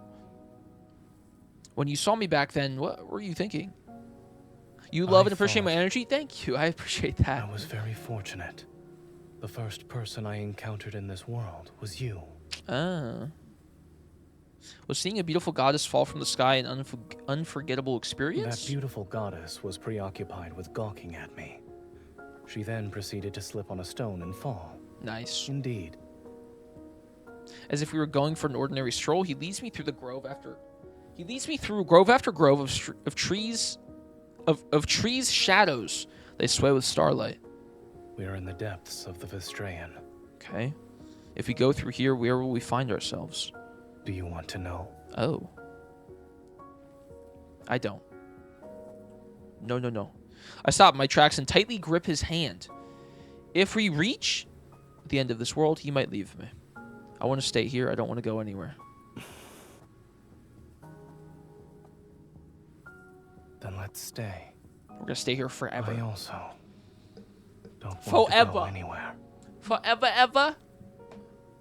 But we can't. Because we have a city to save. The passage of time becomes insignificant. If we desire to see the sun rise in the sky, daytime descends. If one wishes to see the stars, the sky become a black expanse covered in specks of light. There are mountains and rivers, lakes and streams, green meadows, flowers, plants and trees, and even houses. This place is like a small world created by a nameless deity. It was made for me and Zayne, and we're the only two living beings here. Dude, they can have ravaging, loud, intimate sex with no one hearing. That's awesome. Yo, John LeBoy, thanks for the follow. Sorry about saying that right before you followed. Zayne and I have never been apart for every moment we've spent in this space. Even a deity in this world, unknown to anyone, would willingly become an ordinary person driven by love. How are the pools? I got 60 pools total. I got both cards and a Caleb 5-star. First 30 pools, Caleb 5-star. So I thought I was screwed, and then 20, then two 10 pools after Zayne, and then the pool right after that, Zayne again. If I'm still trying to use every possible method in our brief time to hold on to Zayne, I attempt to glean any hint or clue from his words. But he continues to look at me with his calm, gentle gaze. He doesn't say anything. I'll post the reaction to the pools and stuff to Twitter and TikTok and stuff. It'll be on YouTube as well tomorrow. This is for you. I place a clay figurine made from river mud in front of Zayne. So that's why you were digging up mud by the river for several days. She was digging in her mud, twin. Good one, Zayne. He's always staying topical on the memes. He takes the figurine and examines it carefully. Is this me? It resembles you, no? This is the most handsome one among all the clay figurines I've made. I thought you would make a pair. Cute. I actually did try to do that, but I kept breaking. I remember how you used to heal my wounds. You're more likely to succeed in making a pair compared to me. Didn't you say I'm not good at creating things? But you're still constantly trying to fix everything, whether it's me or Niava. Zayne, this world keeps improving because of the gifts you've given me. It has absorbed the nourishment from those facets of civilization. You're the one who made it a wonderful place. The blue background right now, like he looks sick right now. Like the blue background that offsets like the white and the red and the gold is great. This is a great shot. The colors are coloring. But I need you. I need Zayne. Our surroundings are quiet for a moment. Did our time here make you happy? Oh, shit. If it were possible, I'd wish everything was like this for all of eternity. If it were possible, would you be willing to stay here for all of eternity? Oh, I nod and I shake my head. We both have things we must do. You're gonna leave? Am I mistaken? I need his back shots. Is akin to a plump seed that has already stored a plump seed? Bro, is that what you're calling it now, Zayne? Jesus, bro. Get the towel. Sorry. Zayne avoids my gaze as a phantasmal seed appears into his palm. However, now is not the time to plant it. Oh, interesting. In a place that's infinitesimally far from this world, there are errors I must erase. Interesting. He closes his palm, and when he opens it again, golden light has gently enveloped the seed. The proper soil shall only appear when those errors are gone. What up, Kaze? Only then will this seed break through the soil, sprout, and grow. The time you spend in Niava will seemingly last an eternity. Ah. You'll be happy. So I was right. Those distant grand stories leave his lips as if they were a single leaf gently falling. Yet the weight they have in my heart is heavier than the mountains. So that's what you need to do. I sweep away the phantasmal seat and force my voice to remain steadfast. You'll protect Niava and me so that nothing can get through, and you'll face the dangers and death yourself. Is that it? Why would you think I could accept your sacrifice and devotion with a clear conscience? I'm sorry. But even if it is selfish, I shall always make the same choice. Oh, intense music. He presses down on my hand as golden light flickers. An object emerges from beneath our overlapping palms. The Destiny Stone! Not the Destined Stone? They just said, you know what, we're just going to call it what it is. Panic floods my heart. I struggle desperately to break free, but my body won't move. Zayne, if you erase your name from the Destiny Stone, you'll disappear forever and never be able to return to Niava. Familiar golden light pours out from between our intertwined fingers, and the power within my body surges. On the black stone tablet surrounded by golden radiance, Zayne's name is being erased bit by bit. You promised to carve your name. You are the one who wanted me to stay by your side forever. He looks at me carefully. His focused gaze makes me feel as if he wants to etch my appearance into his memories before fading away. From now on, this world no longer needs me. Oh, shit. Just like that, he's gone? What? Divine Tower. The Divine Tower? Dude. I used to go on Vine all the time. You know what I mean? I rush back to the Divine Tower using the shortest amount of time. Unsurprisingly, the Iengru Spire has disappeared with its master. Oh, shit. My footsteps echo through the vast hall, yet when I realize I'm the only one in this tower, an enormous emptiness engulfs me. It's like Zayne had never existed. It shouldn't be like this. It can't be like this. I catch a glimpse outside. I stop and look at it in disbelief. It's snowing. Oh, shit. Scattered frost. Your Niava doesn't have snow. It does now. It must be Zayne. He's going to protect Niava. I must find him right now. I almost stumble as I run behind the altar and turn the mechanism hidden beneath the floor tiles. In the small room beneath the altar, the golden Nightalize that once carried me through Ever's Lost is huddled in the nest I built for it. My apologies. I kept you confined for so long. This is one of the preparations I made in advance. Once Zayne leaves, I will never be able to track him down again. I contemplate my next move. I can only rely on the Iengru Spire. The golden Nyanzu can't exist without the Iengru Spire, which means it shall fly to it no matter what. And that's where Zayne is. I cradle the golden Nyanzu, cut my fingertip, and let my blood drop onto its sharp beak. Take me to Zayne.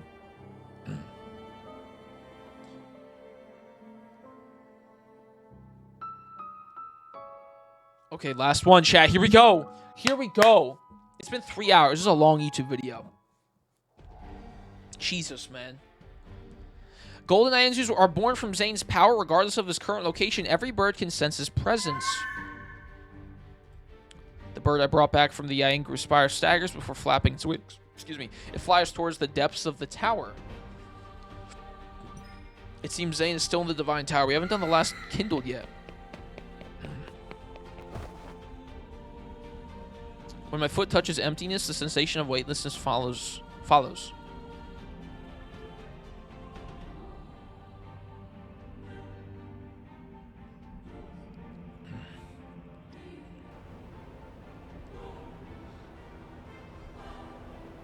Golden Nyanzus weave and dance before my eyes. The sight doesn't surprise me, but there's no river paved with golden dust this time. The rapid descent doesn't cease. Golden threads from the bird's mouth crisscross, interweave, and extend into fragmented images. My snow won't melt. Oh. Promise me you won't cry anymore.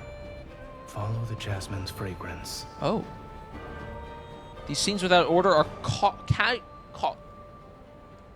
casual. These scenes without order or casualty spread out before me piece by piece. They form the faces of me and Zayne. In the depths of my soul, a corner that was never touched is already loosened. Now they shall never wilt to save him from darkness. He's immobilized by black ice crystals. Uh-oh. He's holding me again when dawn. There's so many Zaynes. He's like omnipotent Aerith. He's holding an umbrella beside an ancient tree. He's in a field of white flowers. He's in an endless expanse of thorns. He's under a green aurora. He's in front of a gravestone in a cemetery. Oh.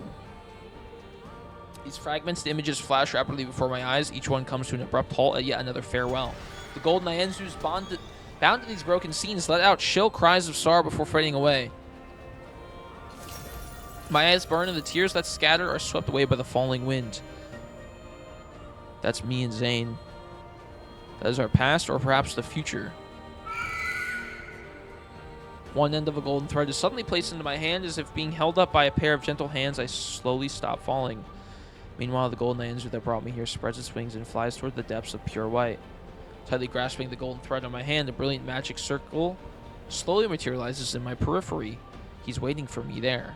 If everything I've seen consists of memories of what has happened and what has yet to happen between us, even if every encounter between Zayne and me is destined to be incomplete, I will always go to him.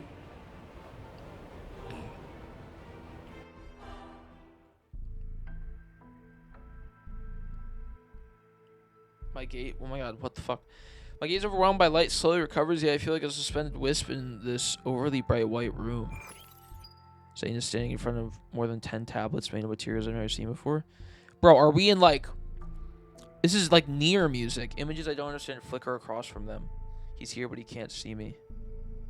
Angru, perform another calculation. I have received the command. Conducting calculation attempt number 200. It's a simulation? 828.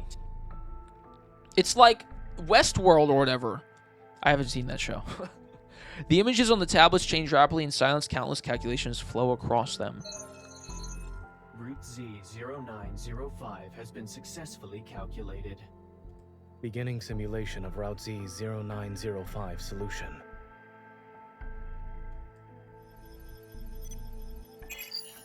The simulation has failed.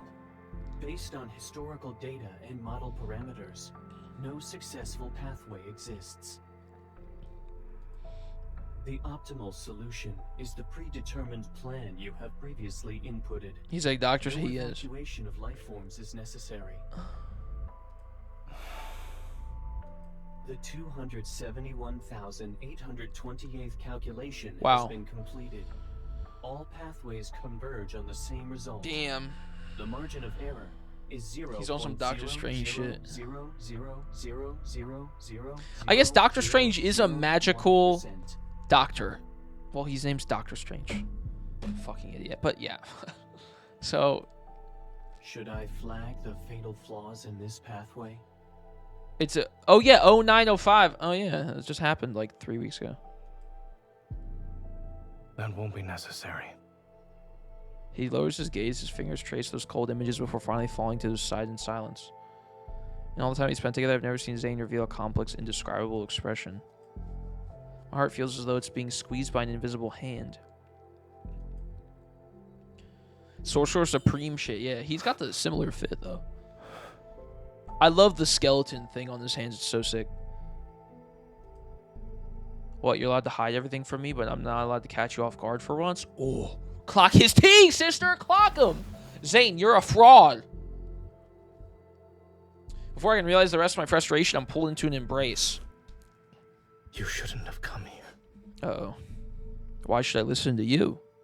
I want to counter with the fiercest tone I can muster, but the uncontrollable hitch of my voice makes my words sound unconvincing. Stroking his back, I feel Zayne's warmth. It's real and tangible. Time passes. As for the amount I don't know, before those images vanish, a bell-like sound rings out.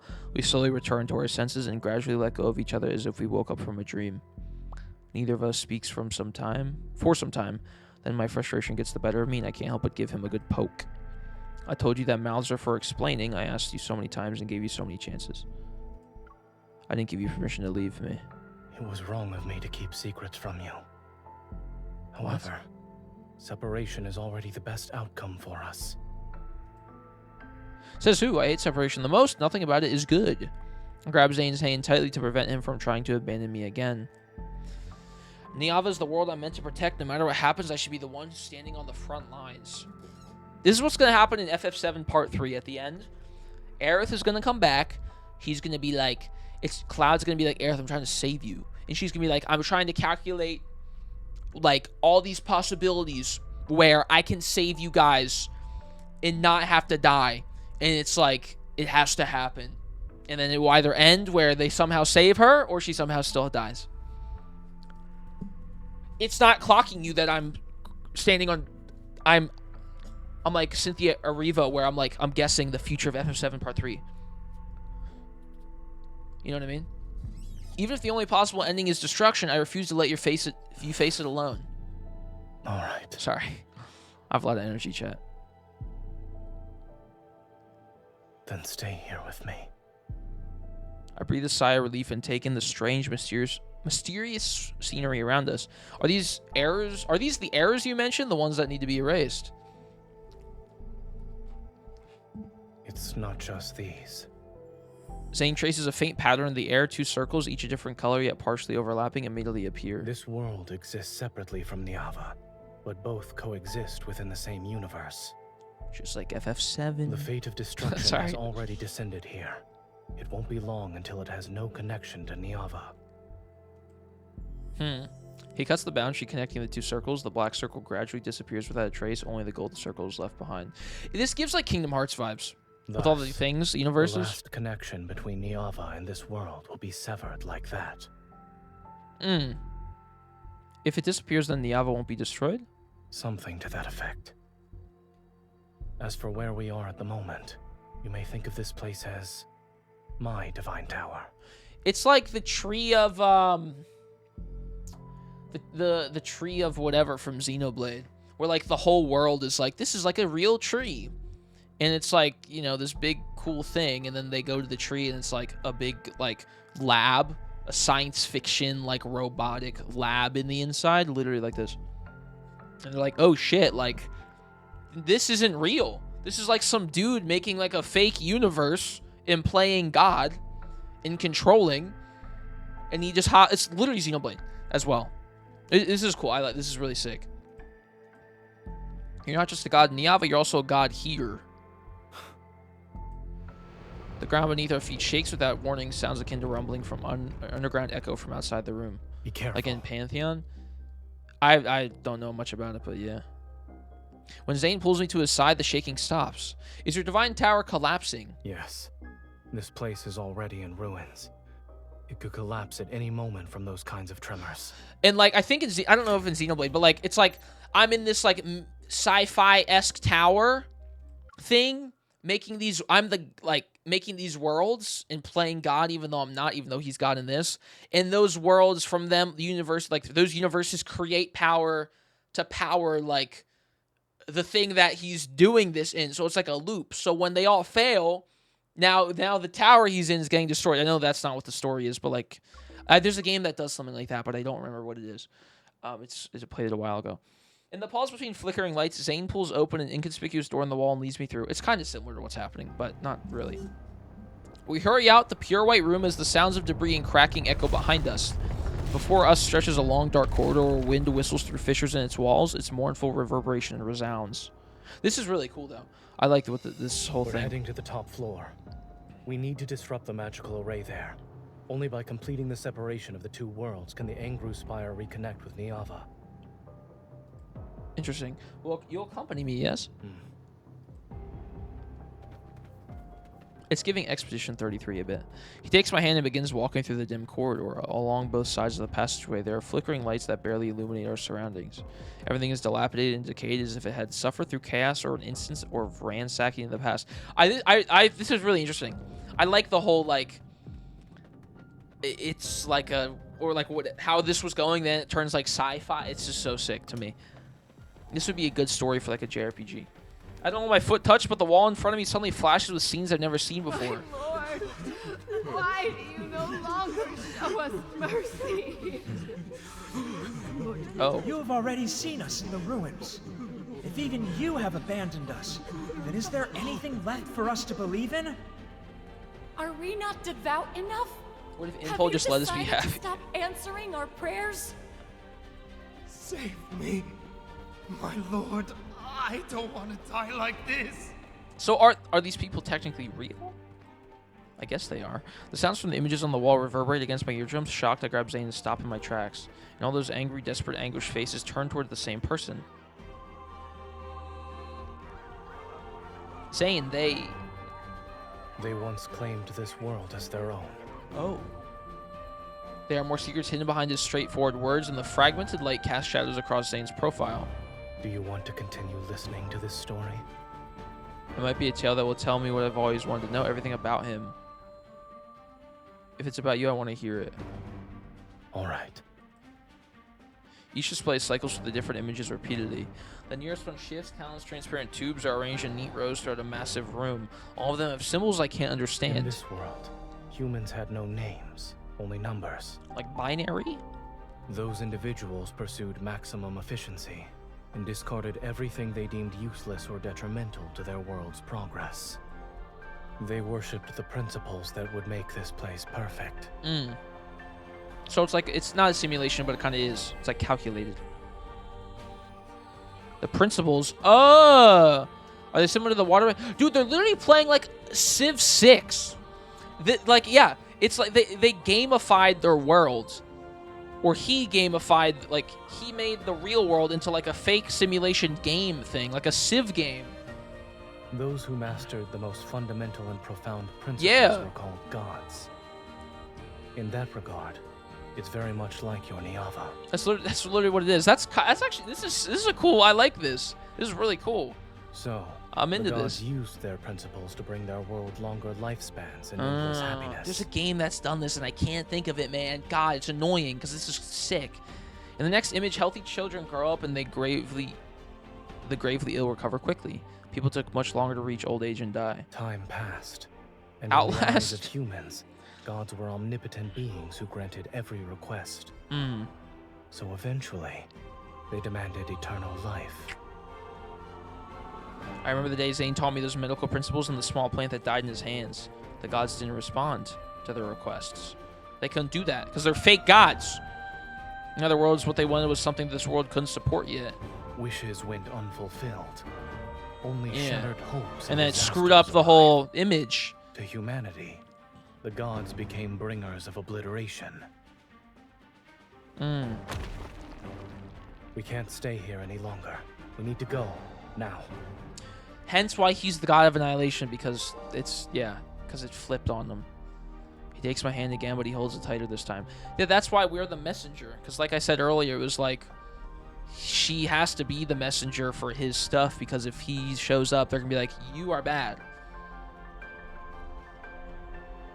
And also because they would ask him for things like they did here, which would then screw everything up. So like, okay, you have to be the one that asked the god, MC being that one, because if they had direct contact then, or if they knew they had direct contact, then it would destroy the world, you know?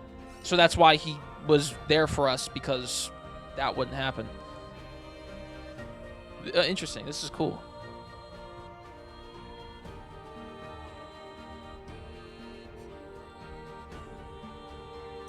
Yo, thank you for following Kootlin.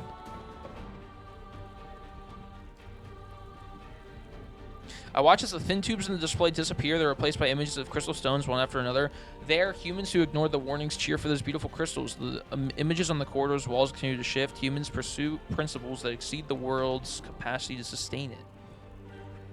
But it only accelerated their world's race toward irreversible destruction with greater clarity and speed. Natural disasters and human calamities, nowhere left to run. Oh, wait, no. Calamities play down in endless succession with nowhere left to run. People remember the gods of yore. They gathered to angrily excuse those deities, mournfully pray to them, and humbly beg for mercy. Day after day, the facility was surrounded by humans desperately hoping for salvation. When the blizzard arrived, they finally realized they could no longer receive divine protection. They turned and left, their footsteps disappearing to the apocalyptic snow that had never stopped falling since it began. Then my face flashes briefly across the display. Even though I learned about my past fate and never lost, seeing my face there still leaves me feeling disoriented. I don't stop to ask Zayne about it. My past death must certainly be a memory that Zayne never wants to revisit. Let it remain buried in this tomb. Dude, this would be such a good Final Fantasy plot. This has definitely been used before, kind of, in FF, but, like, this is so sick. Reaching the end of the corridor, it feels as though I've finished reading the entire lifetime of this world. The door leading to the building's top floor is right in front of us. But this is kind of based off, like, real mythology anyways, right? Like Greek mythology or something. Maybe not Greek, but, like, you know? Like the gods gave people everything, and the people got greedy, and then the gods had to destroy them because they, got too greedy or something. I don't know much about like Greek myths or Roman or whatever, or like history stuff that's like history but not real history. You know what I mean? Like I don't know much about that stuff, but it sounds like something that would be basically pulled out from that. If this place was once a seat of the world's glory, then it's nothing more than a cliff overlooking ruins now. Heavy snowfall and freezing winds bite into my skin, and I finally see the scenery outside. This gives so much like Nier vibes. It's cool, even though it's not, the aesthetic isn't that, but like jagged and damaged black ruins jut out from the ground like desperate, struggling arms. They pierce the frost and snow that blankets the earth. The world is frozen in deathly silence, and the setting sun futilely bathes everything in warm hues.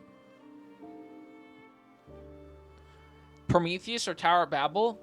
I don't know, but I guess so. Probably. I don't know. I know nothing about it. Tower of Babel, I vaguely, but like barely. I honestly need to like read stuff like that because that stuff is interesting. It's cool, and it would help me understand stuff like this because I play a lot of JRPGs. I play a lot of video games. LADs, all this stuff that like takes things from all this stuff, but like I don't like. I should look into that, right? Because it will help me with my understanding of these things. Especially because I like Final Fantasy. They do that too. I should, though. I have lots of friends who really are into all that. But it definitely helps because there's like messages or there's like hints or themes that are present in so much media from that stuff that I just don't know about. But is this what happens to a world that has strayed from the natural order? Yes. The scenery here was once beautiful as well. But it's an inevitable outcome. People chose to utilize truths that surpass the natural order. The outcome was already predetermined. Regardless of whether it's protection or destruction, setting aside these meanings imposed upon oneself. Even gods are doing what should be done within laws in the natural order. Trembling beneath my feet continues, but in the blink of an eye, I seemingly return with Zayne to the Divine Tower. In the place we protected, the waters of two rivers nourish Niava's endless vitality. When the enormous sun gently sinks toward the horizon, the dry evening wind carries the sweet fragrance of dates and songs from the city gates. I calculated every possible outcome, but it has already strayed too far down the path of an erroneous natural order. His calm voice pulls me back to reality. I don't have any regrets. However, within this incorrect order exists a single variable.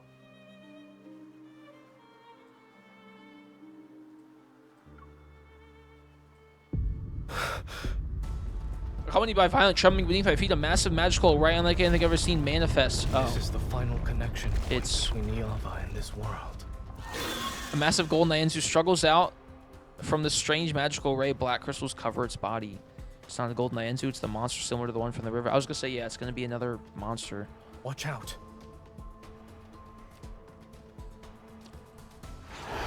A massive longbow materializes in Zayne's hands, and I raise my hand to summon my weapon as well. As soon as he draws the bowstring, then my black sword transforms into his arrow. Perfect order doesn't need to be corrected. True redemption lies in utter obliteration. Chat, it takes me double the time for most people to get these myths done because I talk a lot. This is shorter than Rafts. Rafts took me so long. It took me 4 hours. After the giant bird-like creature falls, black energy fragments drift down, reminiscent of Calamity's ashes bearing an old world.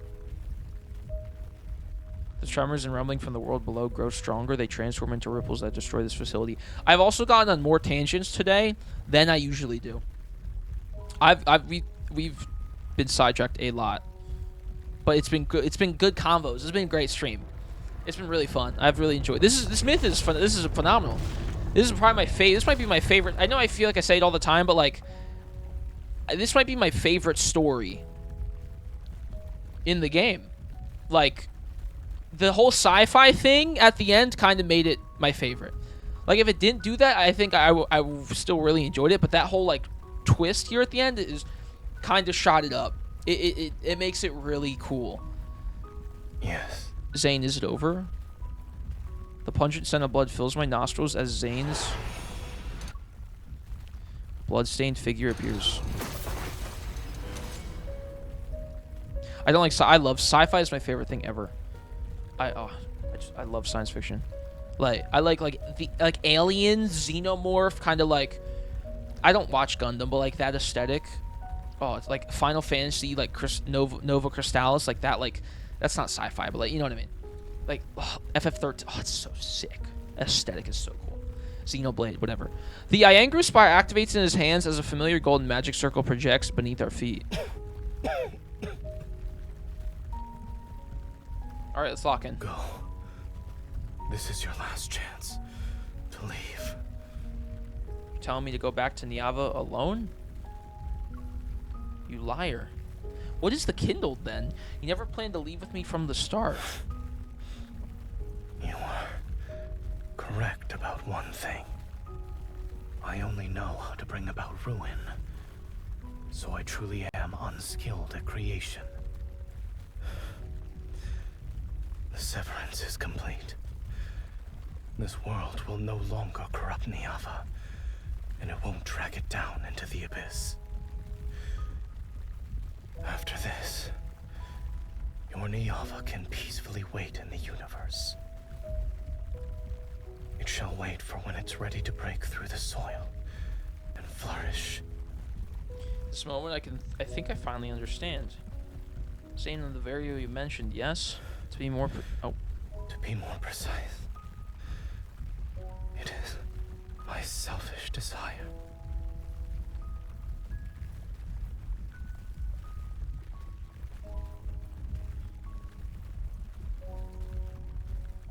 If gods have selfish desires, then he must want his beloved to live.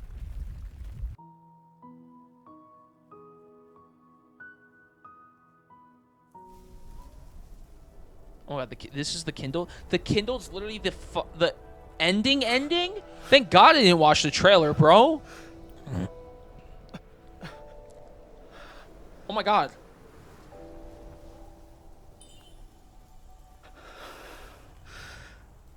My power has been nearly depleted.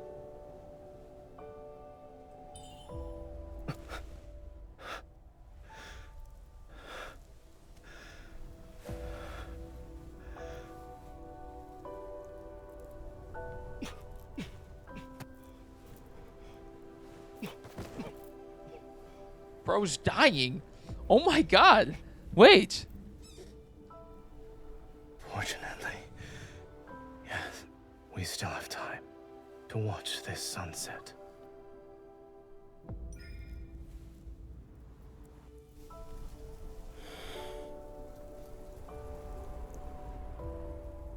Damn.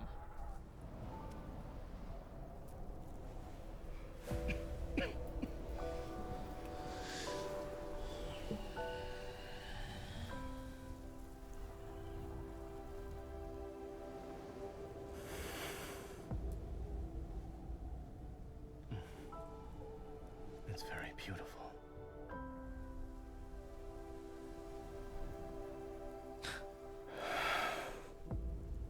I should send you away from here now.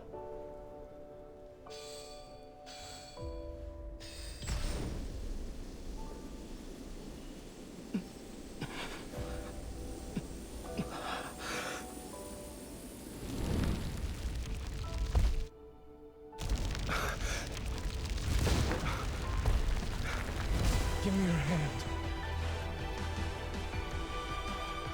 This is, I was gonna say it looks like, ah!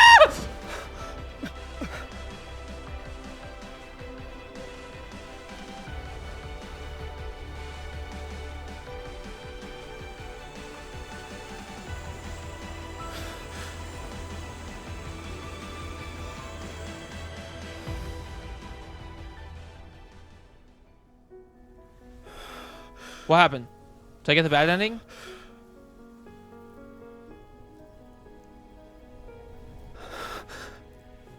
You actually gave all your power to me.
Oh my god. Before the snow stops. What the fuck?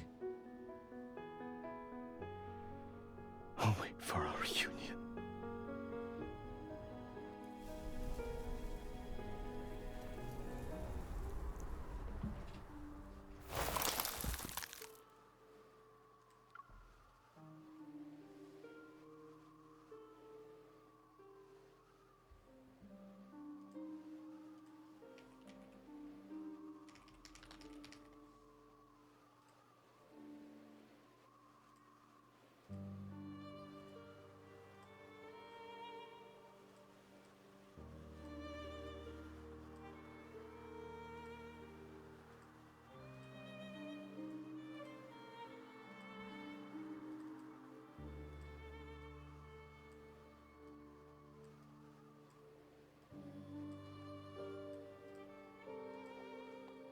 As the last ray of sunlight passes over the frozen twin rivers, no one witnesses the peeling of dark blue glaze in time's winds, or the crumbling of clay tablets that recorded a glorious past. No longer do devout worshippers chant the goddess's mighty name and glory, nor does anyone listen to the loving words the deity whispered into the hidden corners of the universe.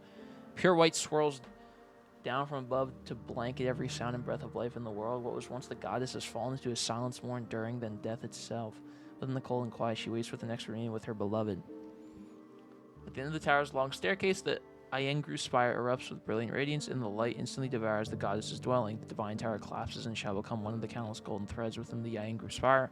The lonely deity will also step into eternity and become a silent watcher once more. Before the blinding white light fills his gaze, he turns and glances upon this world.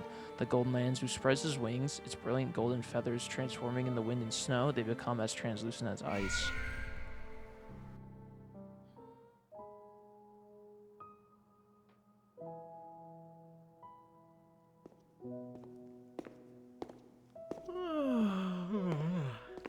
It's an ordinary morning. Groggy, the administrator, yawns, rubs his eyes, and pulls open the library's weathered doors from inside. We're going to open up a book and say, this is the tale. Cold wind seeps through the gap. Caught off guard, he shivers. It's cold. Fixing his collar, the administrator quickly flips the closed sign over. Hmm? Why is this here? He picks up the old book that somehow fell to the ground, dusts off the cover, and places it back on the shelf. The sound of footsteps fades away, and the silence returns to the library. Faint morning light shines along the window frame and touches the organized bookshelves. On a book's spine, a snowflake silently melts. Dude! Wait, so there's a library of stories, and it's just like basically everything that happens? It's like an all-powerful library? Wait, what? Is it like, it's like, oh god, what movie does that? Where it's like the center of the universe. It's real, but it's also a book. Okay.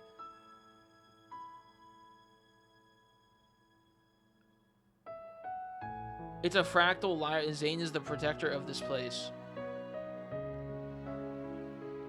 Wow. Bro. That was crazy. It's in the main story. It is? When? I don't remember seeing it. It's in World Underneath? Is it in Love and Death and I didn't do Death and Rebirth, chat. I never did.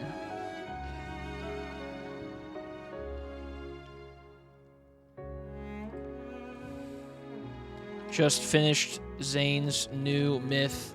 It is easily the best story in the game. I almost cried. How does it have the best spicy kindled card in the game and saddest kindled in the game? Holy cook and fold. What the fuck?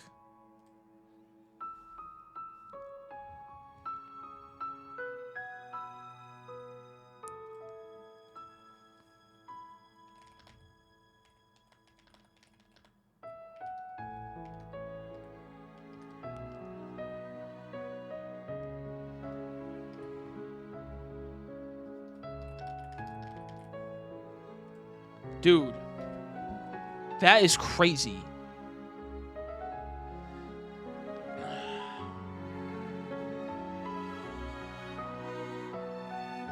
Like, that was easily that was my favorite story. That was like, okay, hold up. So the story is cool, right? And then when the sci-fi bit comes in, I'm like, oh, it's like, it's some JRPG shit. That alone is like, was really sick. But the first Kindle, definitely the spiciest, best spicy Kindle card in the game, hands down. I think it looked the best. It looks great. It's crazy and stuff to have. The mythical backshots is crazy, right? Boom. You see MC, basically, she's like, that's a crazy shot. She's taking it deviously. And then also, the fit is fire, right? But, so the story is great. And then the second Kindled, once again, thank God I didn't watch the fucking trailer for this shit. You're like, oh my God, so he rips his heart out too in the middle of the story, which is raw as fuck. But then the end of it, he is gonna sacrifice himself and send her off, and you have this beautiful sunset, which is so sick, by the way. Once again, some Final Fantasy ass shit, like crazy. And then it's like tearing down. Oh my God, like literally Tears of the Kingdom shot of Link and Zelda where they're falling, trying to like catch each other. Also,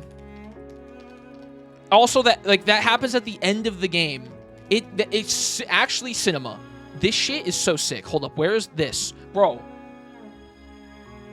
This cinema. This is so sick.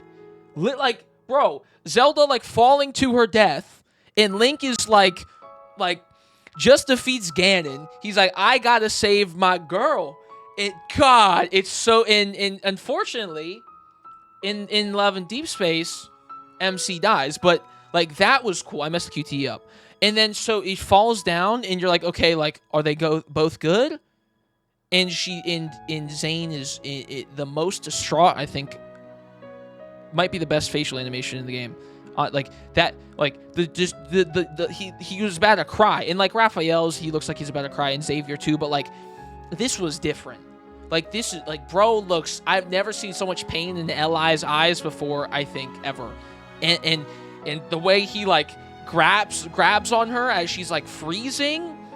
It turned into like a statue is on some FF13 like Lassie foul C shit is crazy as she crystallizes.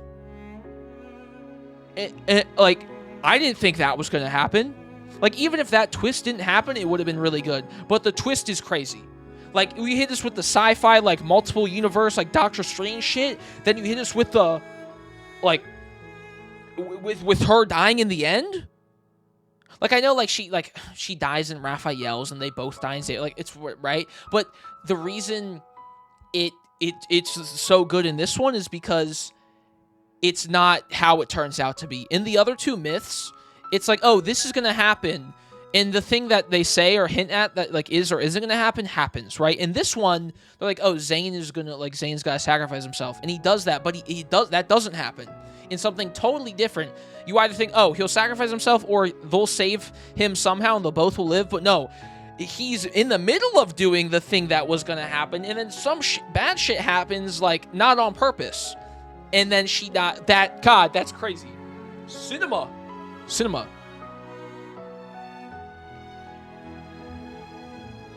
I got chills, man.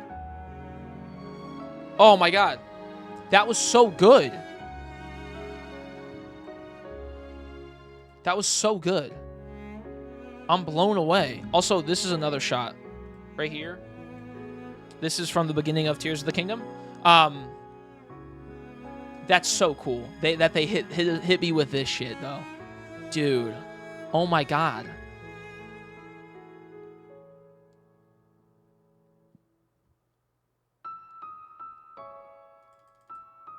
Wow. I don't know what to say. Shit is crazy. Shit is devious. Well, chat, there we go. Yo, if you're watching on YouTube, stream's not over. But if you're watching on YouTube, drop a like, subscribe, comment down below. thanks for, hopefully you enjoyed this. Hopefully if you watch you should watch the whole thing. If you skip through the YouTube video, that's okay, but I do advise you to watch the whole thing. There's a lot of tangents about funny stuff and random shit, even though it is 3.5 hours. But trust me, it's a good, get some snacks and sit through the whole thing, okay? Either way, if you do or you don't, it doesn't matter. I appreciate you watching. Thanks for watching the YouTube video. Goodbye. More lads content eventually. But that was cinema. That was peak. I'm not even a Zayne guy. Some people may say that I like Zayne the least out of everybody, but that was cinema.